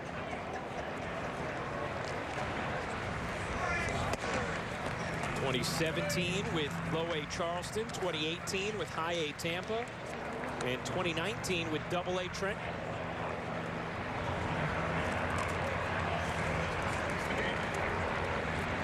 Pitched a couple of games at Scranton in 2019 as well.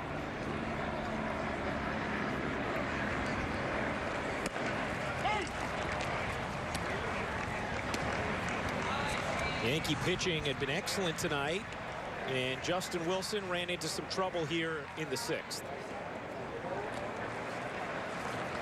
Allowed 5 runs on 5 hits. Goodwin's grand slam capping that and ending Wilson's night as Lane comes back to move the count full.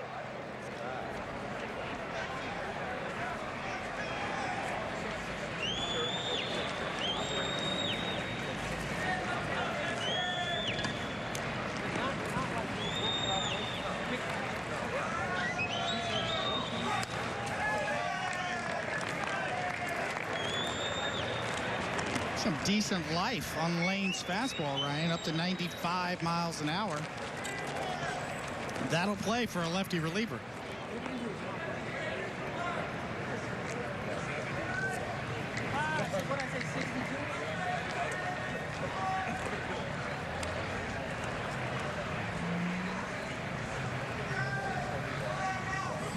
The 3-2 just missed off the outside corner for ball 4.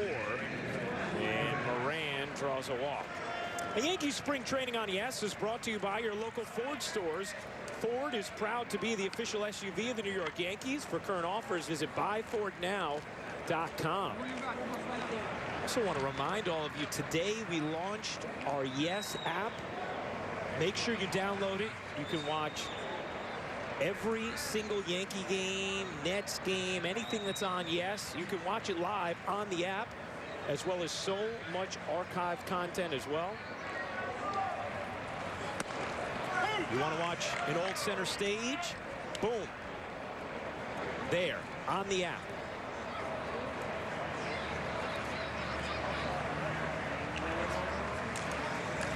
You want to check out when Michael Kay had Jay-Z on center stage? It's there. It's right on the app.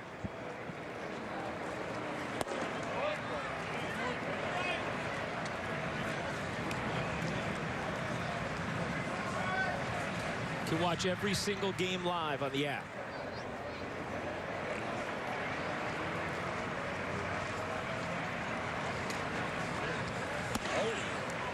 A little high there from Lane. I used to do a kids show about 20 years ago. I think, what is it, Yankees on Deck? Or I think it was a kids show. I did back remember that. when I first started on the Yes Network, eons ago.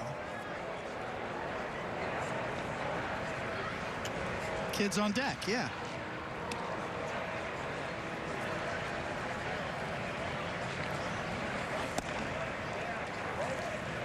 David, I know it was a show geared towards younger audiences, but I have to say, I used to watch every episode of that show. I loved it.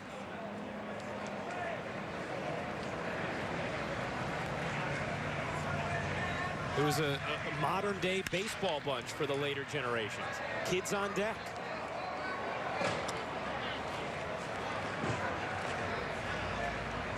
And then it became Yankees on Deck.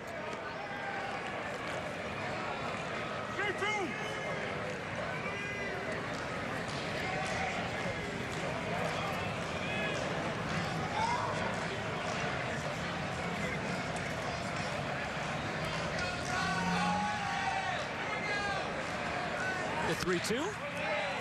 Fouled away.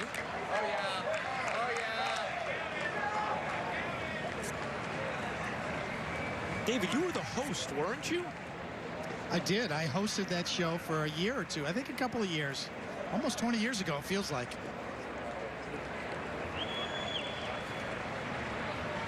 I feel like there was a classroom element with Leiter as well. Yes, Leiter was on there. Missed inside. Ball 4.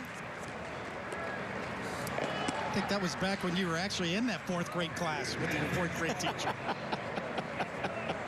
With Mrs. Morano? Yeah, I think you were actually in her class when I started that show. Close.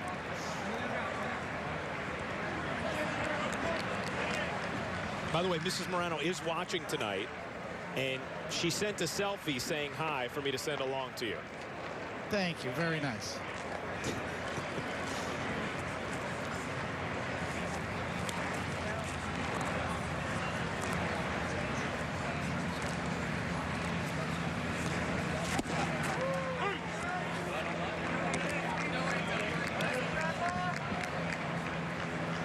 You remember road tripping too, David, talking about early Yes content? Right, this is our 20th season of Yankees baseball on Yes. 162 games for super fans.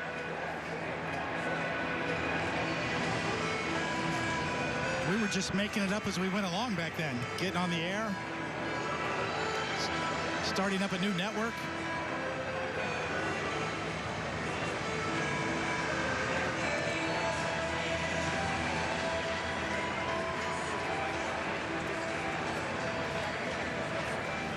What a graduation.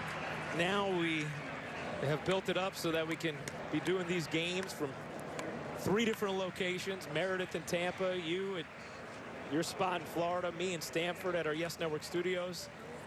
Pretty incredible.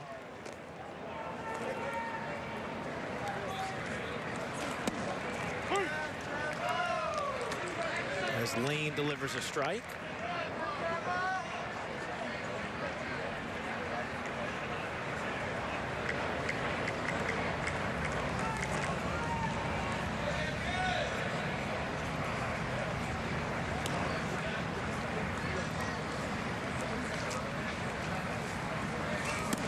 The 0-2 is high. 1-2. Here's our setup, everybody. We got these nice backgrounds, right? I mean, it's like David and I are right next to each other. Could we high five, David? What do you think? I could reach behind and make you a drink right here. That's my bar right there, right behind you.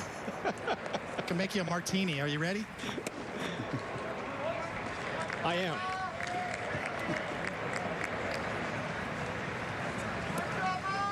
I mean, one of the things I miss most in life right now is post-game breakdowns with David Cohn.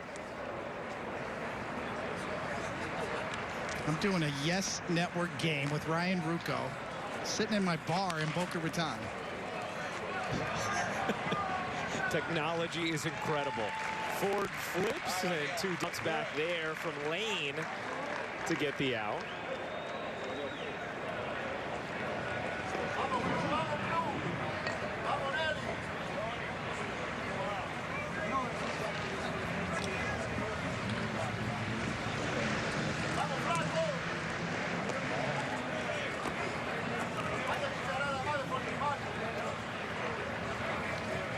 There's O'Neal Cruz.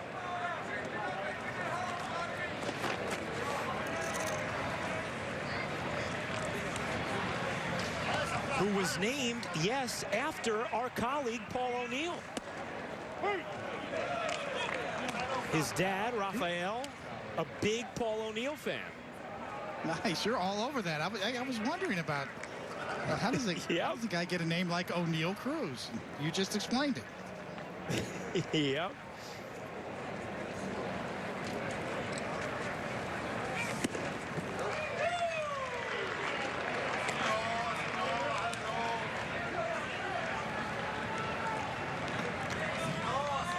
He's a unicorn. He really is. I mean, O'Neal Cruz, not only his name, as you sort of schooled us on, but how tall he is and how athletic he is in the position of shortstop. It's not your prototypical shortstop body. Yes, 6'7" playing shortstop. Swing and a miss there. Nice bounce back from Lane to escape trouble in the 6th. We go to the bottom of the frame. The Yankees spring training brought to you by Ford. Ryan Rucco, David Cohn, Meredith Marakovitz having a great time tonight. Hope you are as well. Bottom of the 6th inning on the Montefiore scoreboard. Yankees 5, Pirates 5. Yankees jumped out to a 5-0 lead. Domingo Germán, Aroldis Chapman, Darren O'Day very sharp. Justin Wilson struggled in the 6th, allowed 5 runs as Pittsburgh tied it up. Jeff Hartley into the game now for the Pirates.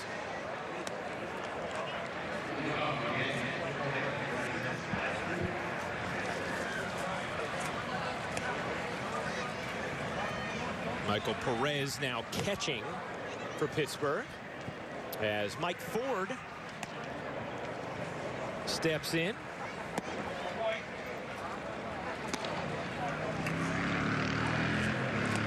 David, here's another one of those guys fighting for one of the bench spots for the Yankees.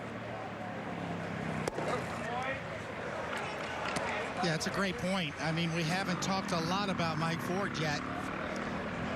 It's kind of flown under the radar in this spring of all the battles and the competition for roster spots at the end of the roster. Ford drives that in the air to left center. Racing back is Goodwin to make the catch for the first out.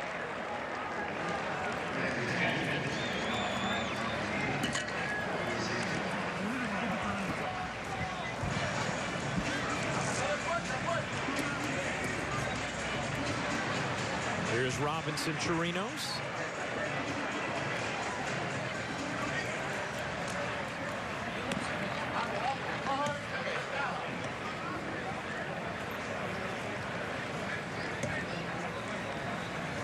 You know, David, we were doing a very fun trip down memory lane last half inning, talking about celebrating our 20th season of Yankees baseball here on Yes, and the introduction of our new app, which was released today. How about, you remember, David, the first game on our air in 2002? You remember where you were? I do remember where I was. I was probably in the studio in Stanford. You were out with the bleacher creatures. Oh, my. That's right. Opening day. Yes.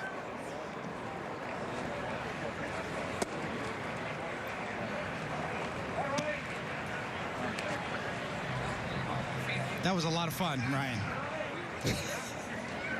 Always wanted to do that as a player. You know, I haven't sat in the stands of a major league game since I was a kid.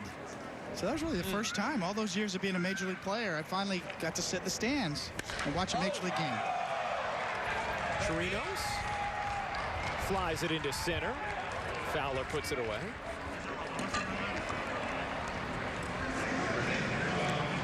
And there was only one place to go, Ryan, as you know, is go sit with the bleacher creatures. If you're going to watch a game in the stands, you go to the bleacher creatures, you sit down there with them. It was a tremendous memory for me. I had a great time that day.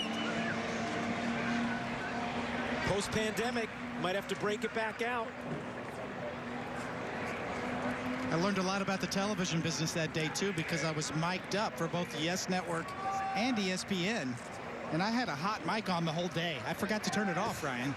So 9 innings of commentary.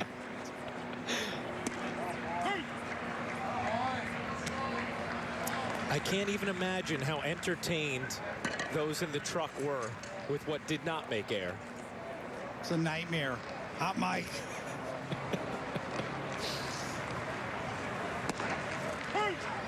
Dietrich takes a strike.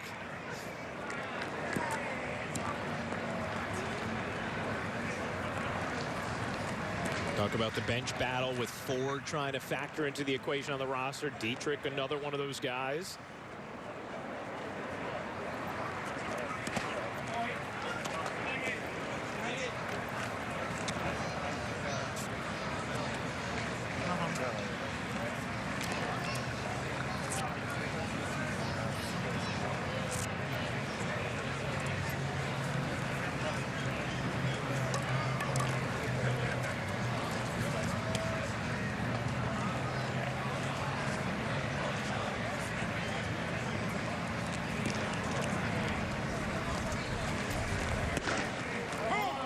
Strike three, got him looking. That'll do it. Speaking of memory lane, David, how about 2006, the summer?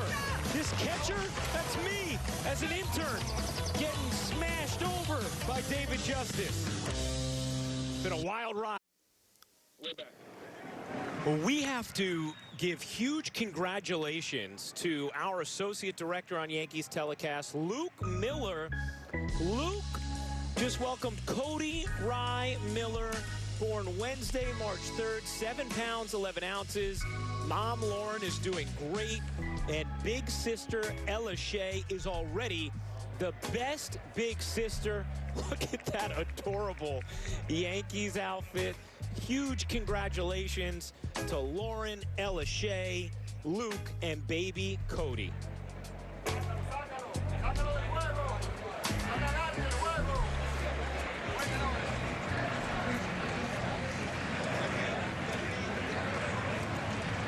Chad Green on here in the 7th inning. Will face Travis Swaggerty and deals a strike. See the numbers for Green last season. You know, it was Luke Miller who was responsible for finding that footage of David Justice running me over in the promo that we just popped on at the end of the 6th.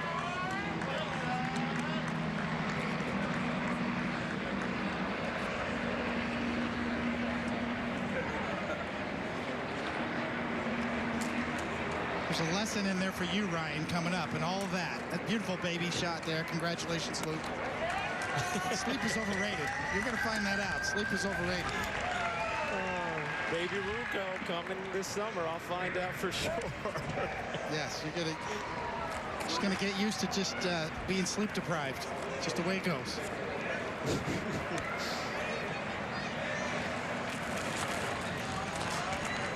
Take me back to my days of waking up at 3 a.m. to host radio shows. There you go. Boy, Green has come out of the chute very sharp here.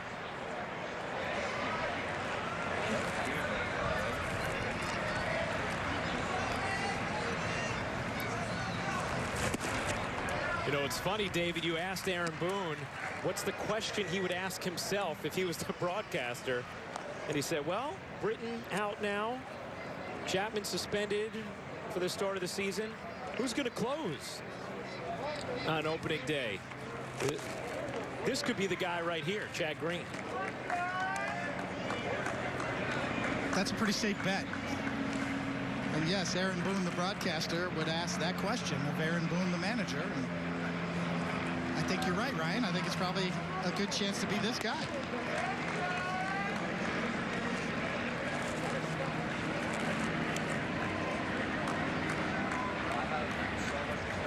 He was a pretty good broadcaster, too. I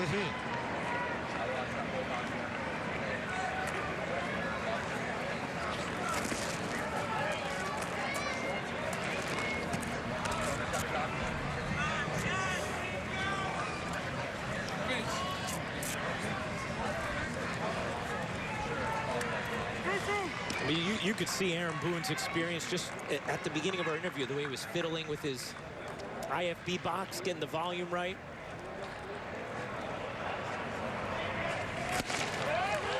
Whoa. Tied him up.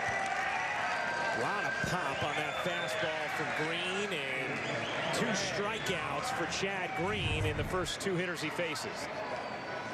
Well, if you're a young kid and you want to throw a 4-seam fastball to a left-handed hitter, that's how you do it right there. Perfect location above the hands on the inside corner, the top left quadrant of the strike zone.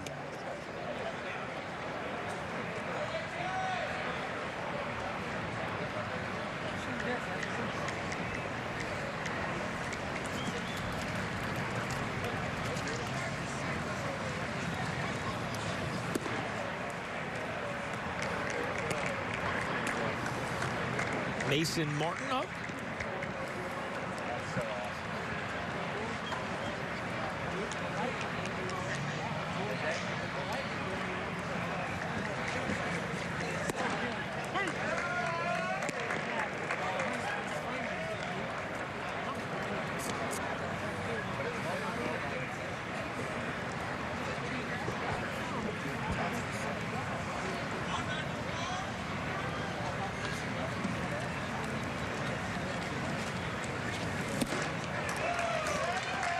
Green looks very sharp here.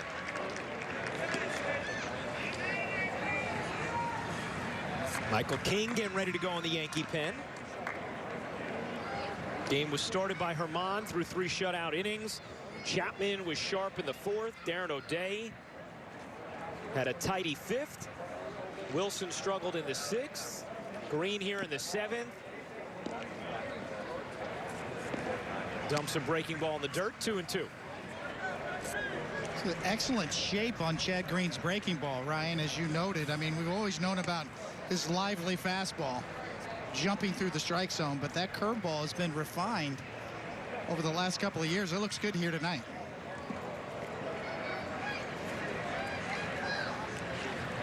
The 2-2. Wow. David, you're not kidding.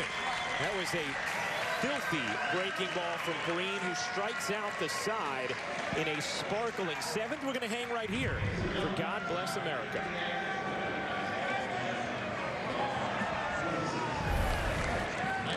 Staff Sergeant Deshaun Lilly of the United States Air Force. Staff Sergeant Lilly is a bioenvironmental engineer currently assigned to the Radiation Health Program.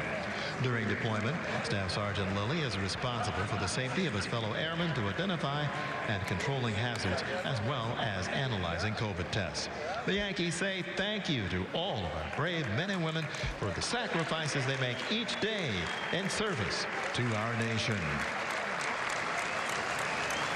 Now, ladies and gentlemen, please remain standing as we ask you to doff your caps for the playing of God Bless America.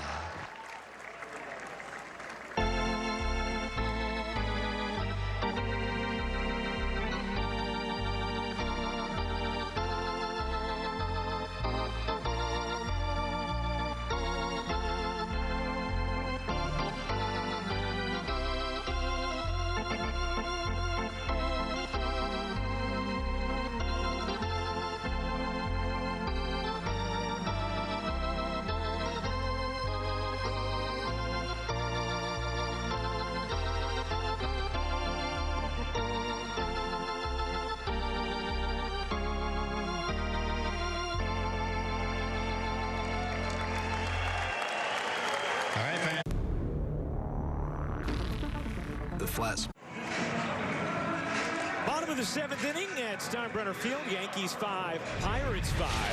Giancarlo Stanton in the 3rd absolutely destroyed this ball to left. A 3-run homer 420 feet later for Giancarlo Stanton. And earlier in the day, the Yankees slugger caught up with our Meredith Marakovitz.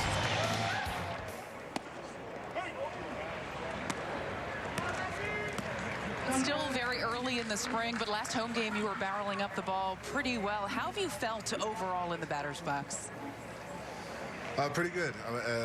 In spring, it's usually every at-bat you get that new tick, that new thing to remind you of your cues, to get better. So as long as each at-bat gets better and the result, even if the right result isn't there, it's all the tiny little refining and learning process to get ready for the season. At this point in time in the spring, what exactly are you working on to get yourself ready?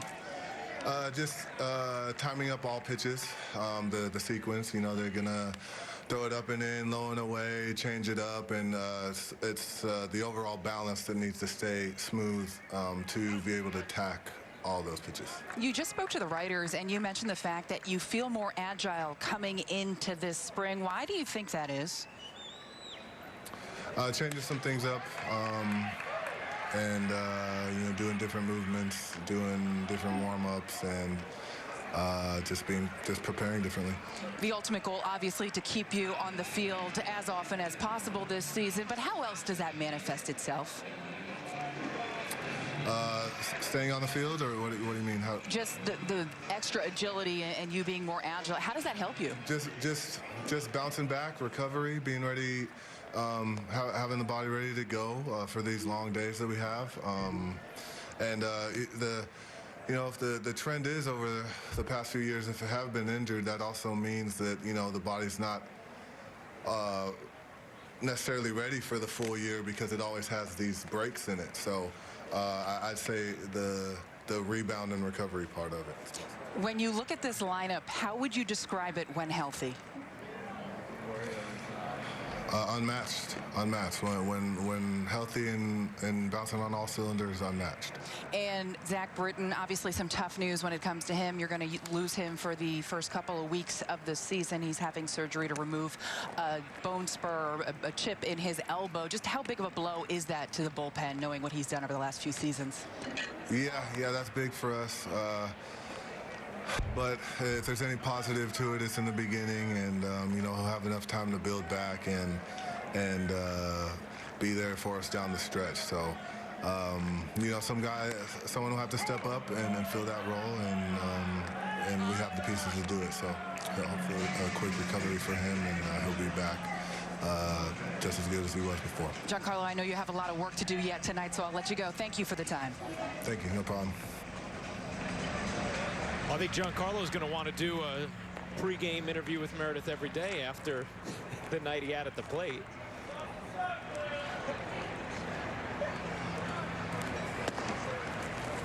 But you heard Stan talking about his approach, David, and it's something Aaron Boone chatted with us about earlier as well. As Michael Beltre hits here, and just feeling like he hasn't gotten the chance to show it off over the last couple of seasons because of injuries, but that it is much improved.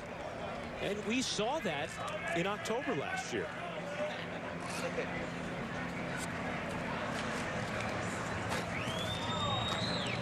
Well, the first thing you think about was Giancarlo Stanton is staying healthy, getting 600 at-bats, 500 to 600 at-bats. The second thing you think about is that, it's a big difference for him. And he's made the adjustment, but he's getting better at being part of a Yankee lineup as opposed to part of a Marlins lineup, where he had to go out of the strike zone and chase a little bit more. His approach needs to be different with the Yankees, and it has become different. Take the walk, get good pitches to hit. You've got a deep lineup here. You don't have to be the MVP like he was in Miami and part of that Marlins lineup when he hit over 50 home runs a few years ago. This Yankee lineup just needs him to get good pitches to hit and do damage when he does, and if not, take your walks. Jumped and threw into right field, a base hit for Beltre, and a two-out base runner here for the Yankees.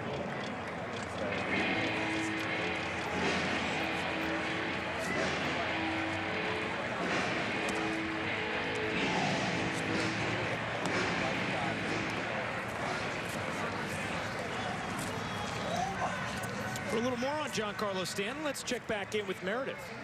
Ryan and David, while he always hasn't had the results that he has wanted as a Yankee, we've seen it in certain spurts where he can just dominate in the batter's box. And he said the other day he feels as though he's actually a better hitter right now than he was in 2017 when he won that MVP with the Marlins with 59 home runs. He said the way he's recognizing pitchers, the way he's preparing, he just feels like overall he is in a much better spot in the batter's box, and he fully believes if he can stay healthy, he is going to have a monster year. So that's interesting coming from a guy that hit 59 one year. Yeah, and it also echoes a similar sentiment to what Aaron Boone expressed. I think everybody wants a chance to get to see it. Beltre hung on at third after that ball was ripped by Thomas Malone.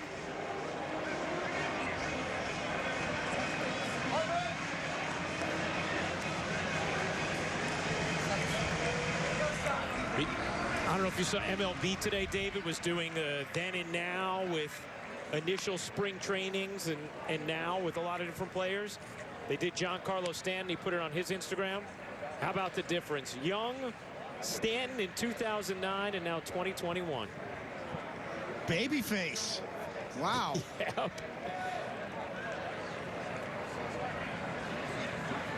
And that was Mike Stanton.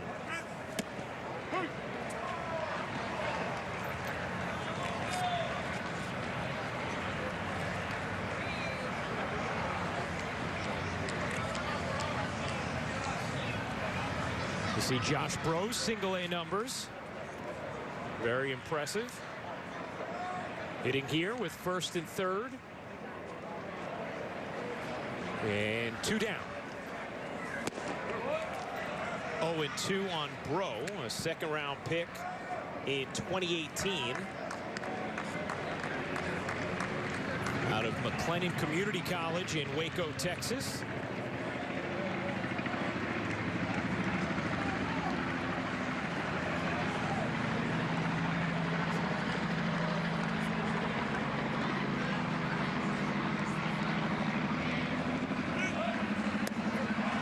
Swing and a miss, and the threat is over.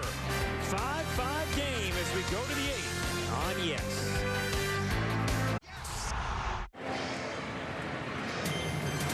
Yankees fans, the Yes app is here, and it is a game changer. For a new way to stream your favorite Yes Network teams, just take out your phone right now, scan the QR code. Go ahead, take out the phone, scan the QR code. Got it? All right. And you get right inside the action once you do that. From a personalized experience to push notifications, you will never miss a second of Yankees baseball on Yes. Download now wherever you get your apps. We're so excited about this. Our digital team has worked tirelessly to make this a really outstanding app. You'll see the picture quality and just how incredible it is. The different mobile view options you have. And you get to watch Yankee games, Nets games, NYCFC. That guy, as soon as he's done with his phone call, he's going right to the app. The Liberty. And you see he's flanked by two people who are on the app.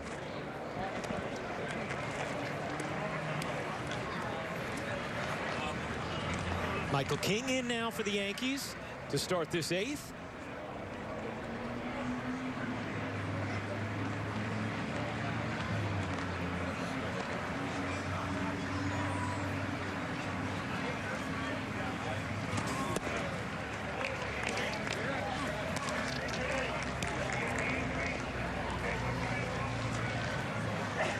On Nick Gonzalez.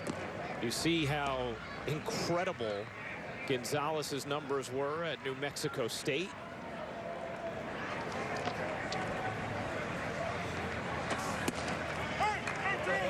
Takes a strike there. 3-2.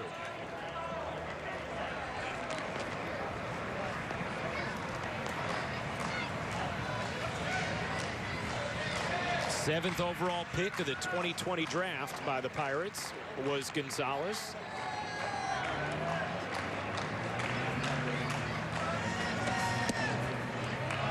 And he takes ball 4 and is on to start the 8th. This copyrighted telecast is presented by authority of the New York Yankees and may not be reproduced or retransmitted in any form. And the accounts and descriptions of this game may not be disseminated without the express written consent of the New York Yankees.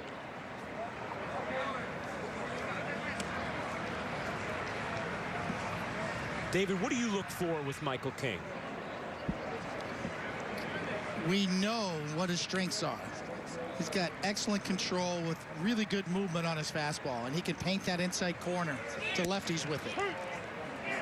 Excellent movement, sort of a Greg Maddux type swing back, tailing fastball that can nip the inside corner on lefties. He can throw that in his sleep. I think the question with King is his continued development of his secondary pitches.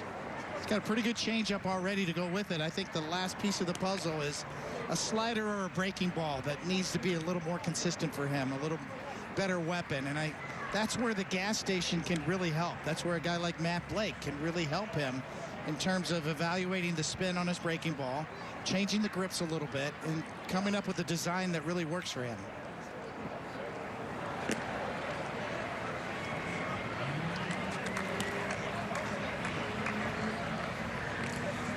See the pitch usage for King in 2020.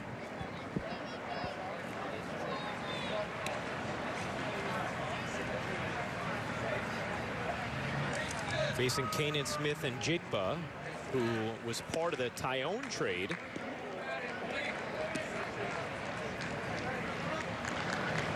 Former 4th-round pick of the Yankees.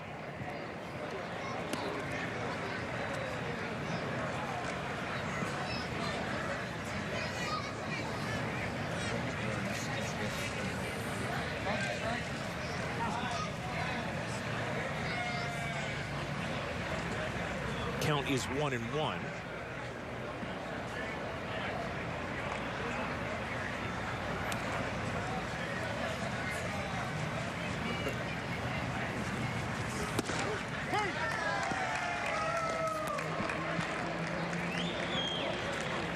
1-2 now.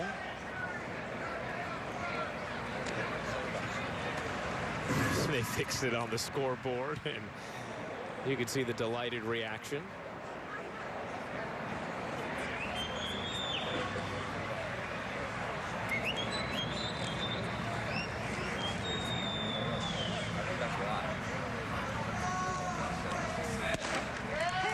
Strike three. Nice two-seamer running back there from King. Let's take a listen into Michael King reflecting on his 2020 season. You need a third pitch to pitch in the big leagues, especially if you're trying to get through the order 2 times. For me, I kind of was just sinkers the whole time. My changeup was iffy, and my slider was still pretty bad. So that was a big emphasis this offseason, was really getting feel for a breaking ball.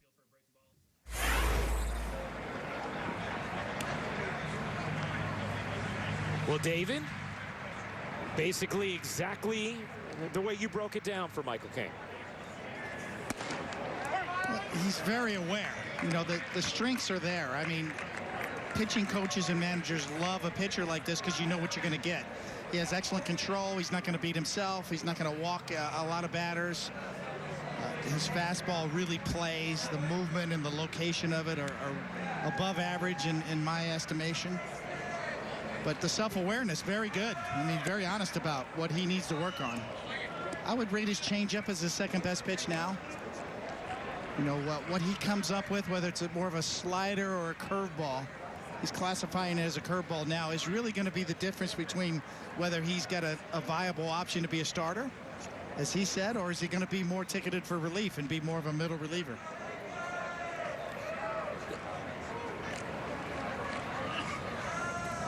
The 1-1. Roll to the left side. Alvarez to second for one. On to first. Not in time, as Owen was able to beat it out. You know, David, for those who are just starting to learn about some of the technology that is available to the Yankees pitchers in the gas station, maybe you could just break down how those tools help someone like Michael King to learn what breaking ball may work for them and how to actually turn that pitch into a useful part of the arsenal.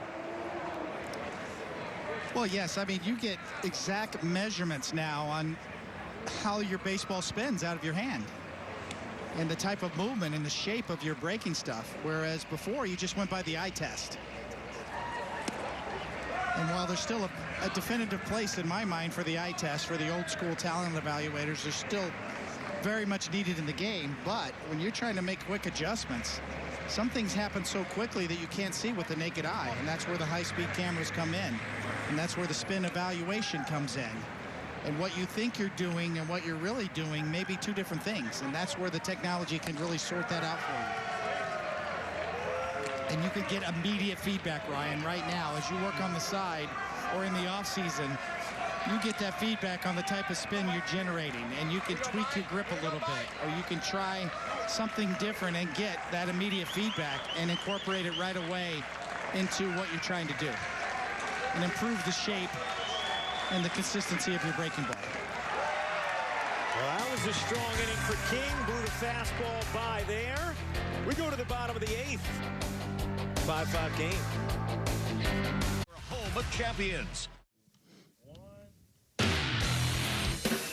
Some of the images of spring as the Yankees do their work down in Florida, getting ready for the quest for 28 here in 2021. 20th season of Yankees baseball on Yes. Appreciate you hanging out with us on this Wednesday evening. Yankees 5, Pirates 5, bottom of the 8th.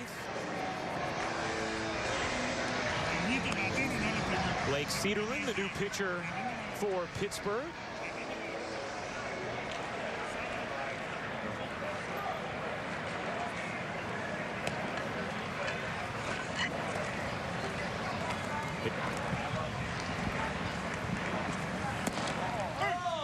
Breaking ball in there for a strike to Peraza. 0-1.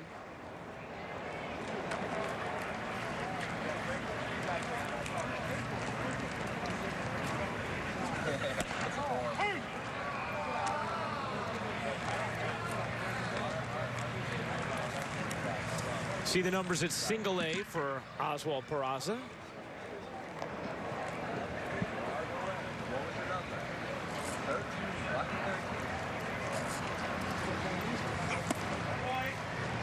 So every now and then you get a little peek at a young prospect.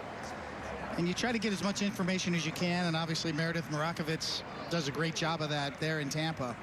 But this kid is somebody you could dream on a little bit, as maybe, as you're watching unfold here, maybe the future shortstop of the Yankees.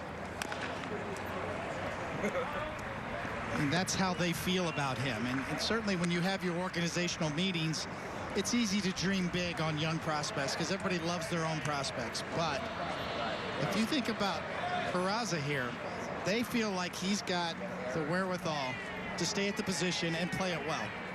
And that's saying something, because shortstop position is such an important position defensively on the field. And when you have a young prospect that you project to be, you know, a potential big league shortstop, that's something to watch.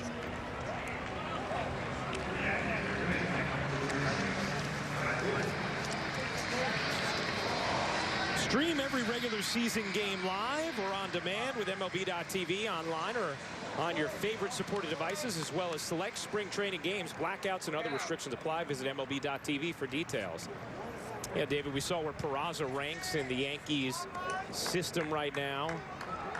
Many think once he's fully developed, could be a four-tool guy. Has 44 stolen bases over his first 3 pro seasons, as that one will squirm into right center. A base hit for Mike Ford.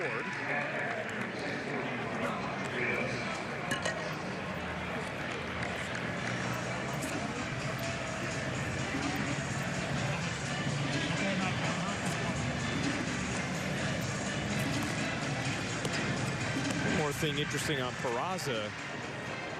He's a guy who is looked at as someone who can get stronger, needs to get stronger, but he already has really standout exit velocity when it comes to Yankee minor leaguers, despite not yet putting on that strength.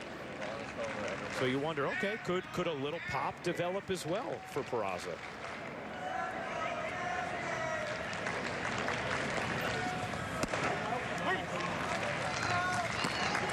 Yeah, that's a great point, Ryan. That's the dreaming part that scouts and talent evaluators go through.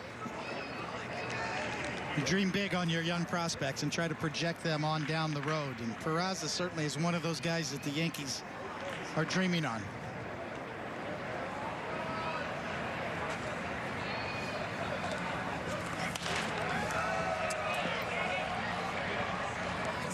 I got an update for you, Ryan. You know, we mentioned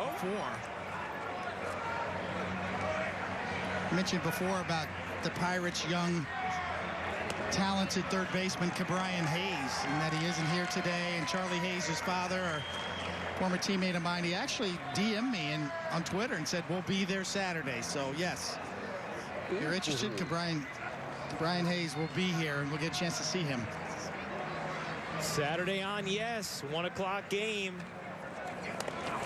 Young Hayes, one of the top prospects in all of baseball, as Chirinos took that one off the hand. That's always a dangerous spot.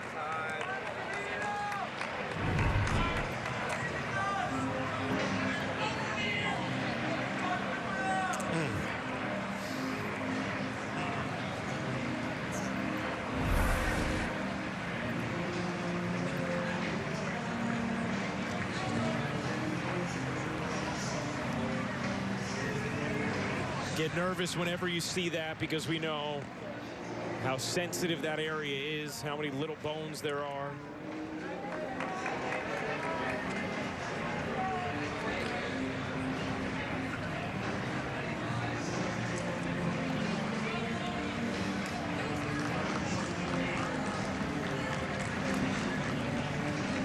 Well, you get the feeling, Ryan, you know what's coming next, and that's right to get an X-ray.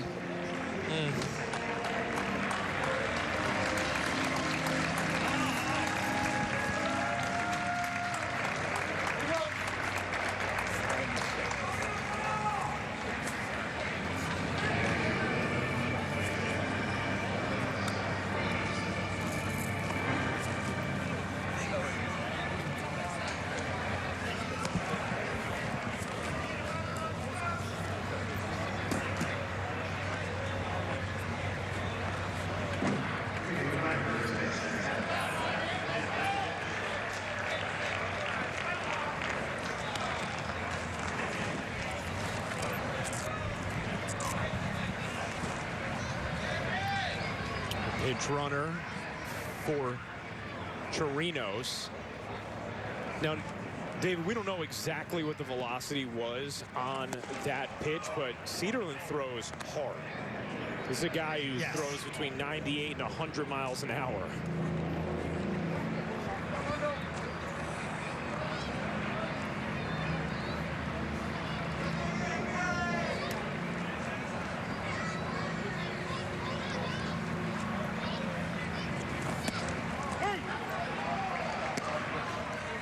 I mean, you don't need velocity for it to be a problem when you get hit in the hand, but you add that kind of heat to it, and that can become scary.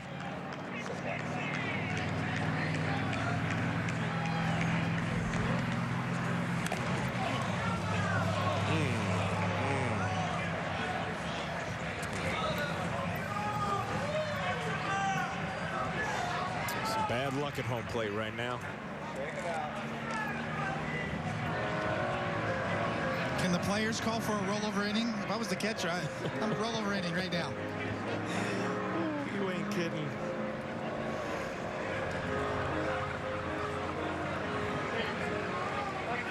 By the way, we did get the velocity, David.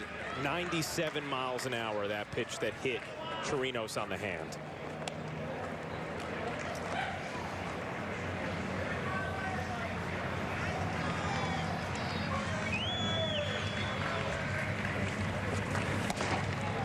Swing and a miss. 2 down.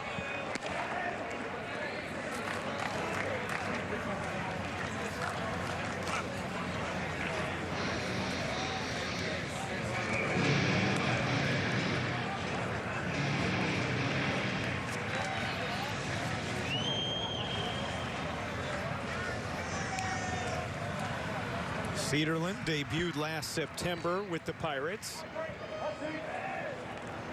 Could be a dark horse late reliever this season for a struggling Pirates team. If we break out your old buddy Pacoda, David, Pirates projected to win 61.7 games, only Colorado with fewer.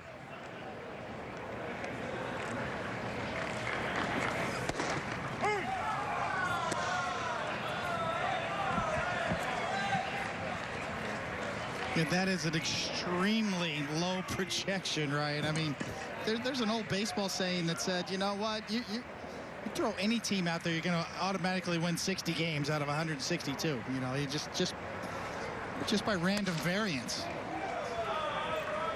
You're going to win 60, you're going to lose 60, and you know, it's the other games which make or break you. You know, it was an old school saying that we used to hear a lot in clubhouses and spring training. So when you're projected to only win 61 games, it's not good. No.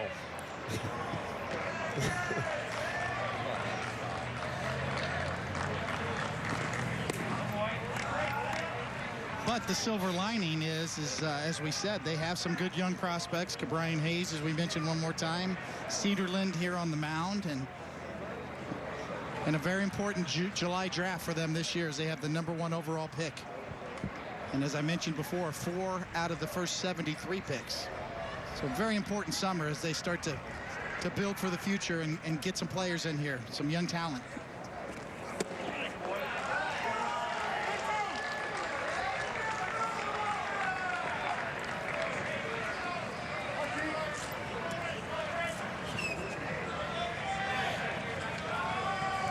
Three and 2 now on Ambergy.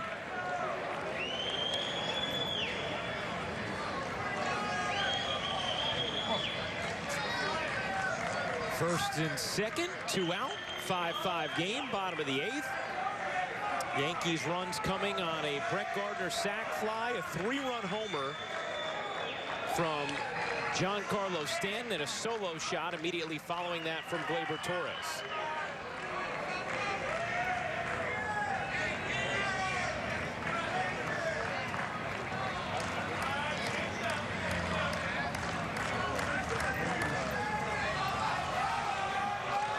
Trying to get on the same page here. Therapeutic to hear a little razzing from the crowd.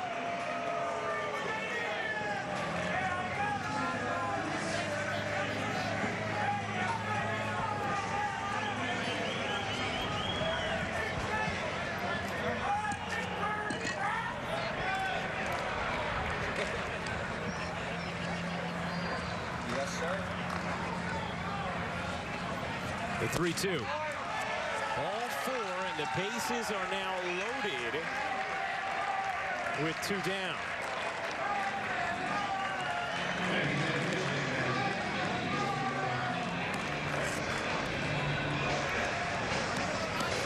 Still one of the best uniform tops in the game right there. The big P for Pittsburgh there, and the number and the black jerseys.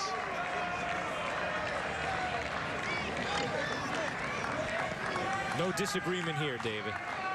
And of course the interlocking NY is a classic. Midnight blue. Here's Ezekiel Duran. Takes a strike.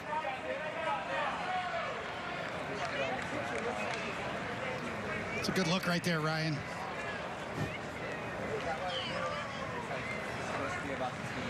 It pops.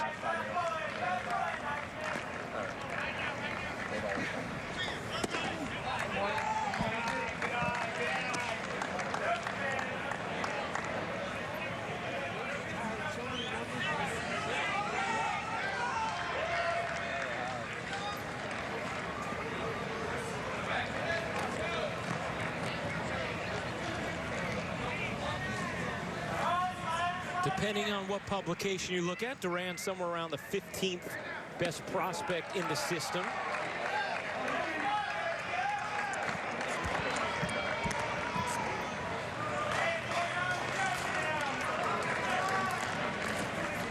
Led the New York Penn League with 13 homers in the summer of 2019.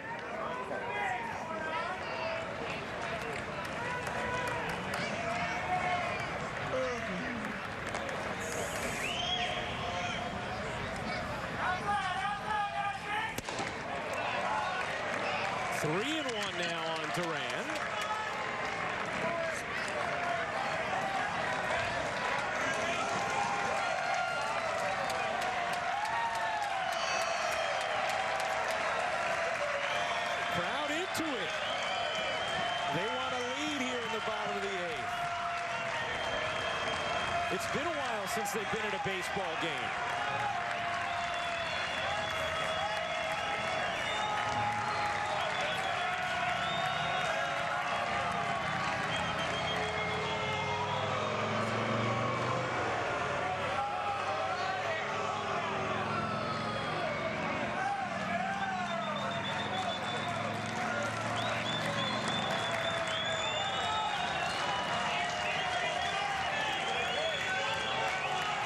The 3-1. Ball 4. Duran walks, and the Yankees take a 6-5 lead.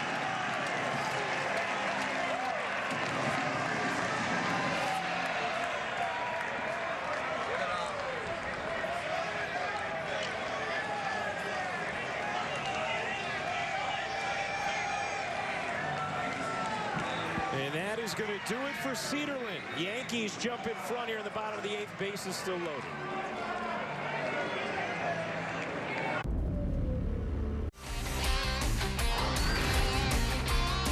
At George M. Steinbrenner Field, this puppy in the 8th inning. Base is loaded.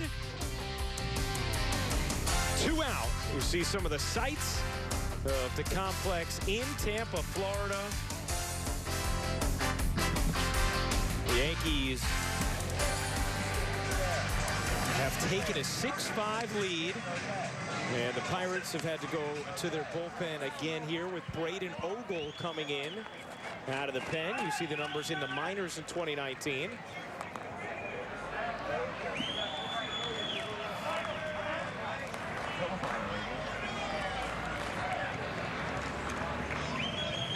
Duran with a walk with the bases loaded that scored Mike Ford, and the Yankees taking a 6-5 lead as Ogle delivers a strike to Beltre. 0-1. Who is this guy? Keep this guy. He throws pretty well.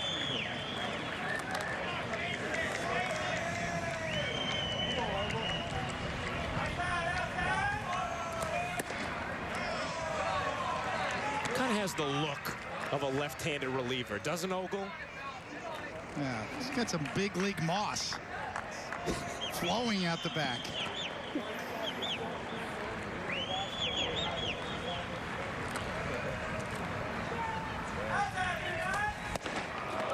Swing and a miss, 1-2.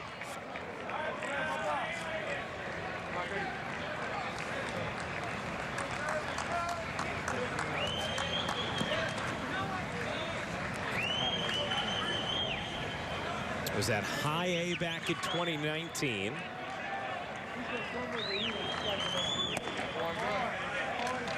Of course, so many minor leaguers missed out on a season of development last year.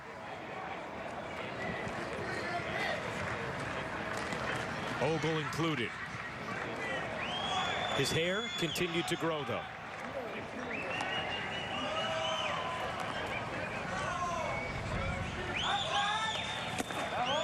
Swing and a miss. And Ogle strikes out Beltre to end the inning, where the Yankees take a 6-5 lead. We go to the 9th.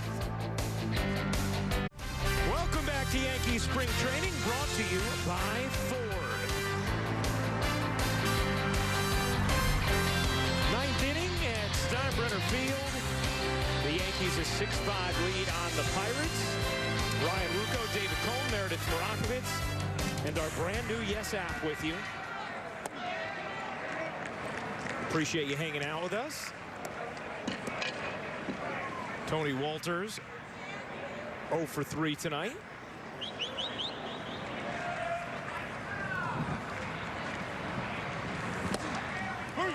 Michael King was very sharp in his first inning of work. Yankee pitching by and large has been really good tonight. The only one who struggled was Justin Wilson. Gave up 5 runs in the 6th. That one is top to second. 1 down. The good pitching tonight started with Domingo Germán, David. Well, he really had it all working tonight. His fastball was up to 94 miles an hour. See that good curveball that he featured, through 7 of those today.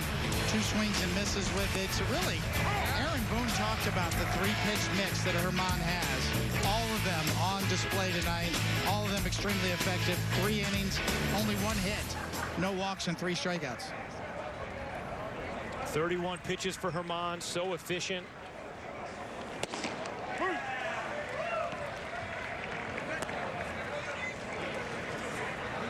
There's Cal Mitchell. So he showed some good pop in single A back in 2019. I do want to remind all you one more time, because today is the first day of it. Our brand new Yes app is out. I know some of you have heard us say it throughout the broadcast, but some of you just tuning in, be able to watch all Yes Network content right there on the app. So make sure you download it wherever you get your apps. I promise you, you're going to love the picture quality. It really is fantastic. And there's a million different features on it that we'll be talking to you about in the days to come.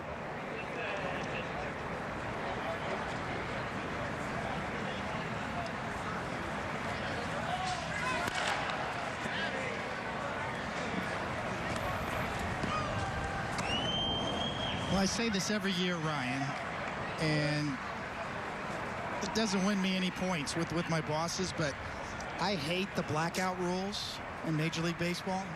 And I understand there's territorial issues, and I get it. I know there's business issues to go with it, but, you know, for me, as a fan, you know, something like the Yes app, if it was to be opened up and you could say, you know what, forget the blackout rules. You could watch the Yankees, or you can watch whatever team you want whenever you want. Well, that would be a happy day for me.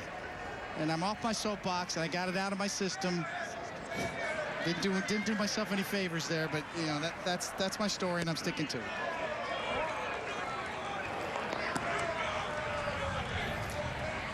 I think we definitely want as many people as possible being able to watch the Yes app.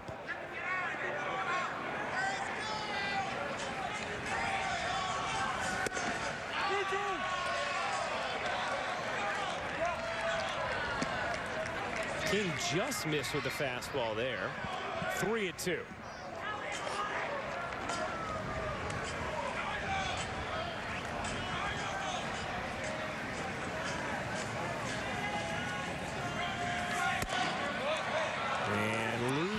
is Mitchell, so King issues a walk. 1 on, 1 out.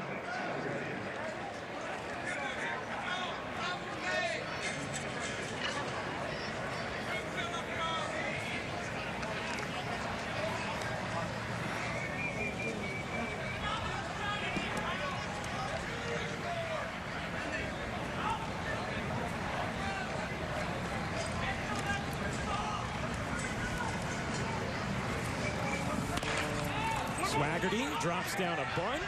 King with the bare hand zips it over to first. 2 away, and the Pirates down to their final out.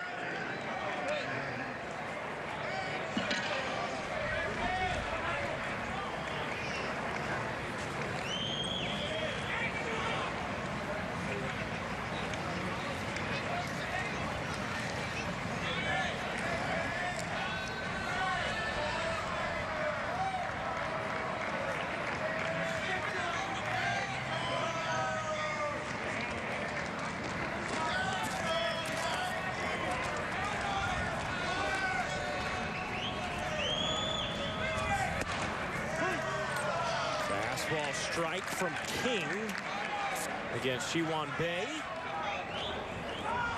Herman started it. Chapman was sharp. Green was electric. O'Day worked a clean inning. A lot of Yankees pitchers have shined tonight. Homers from Stanton and Torres. A big day at the plate from Gardner. A couple of hits from Judge. And King 1 strike away from ending this. It's a great point, Ryan. You know, of all the pitchers, too, today, Herman, we talked about Chad Green, 1 inning, 3 strikeouts, and an excellent curveball.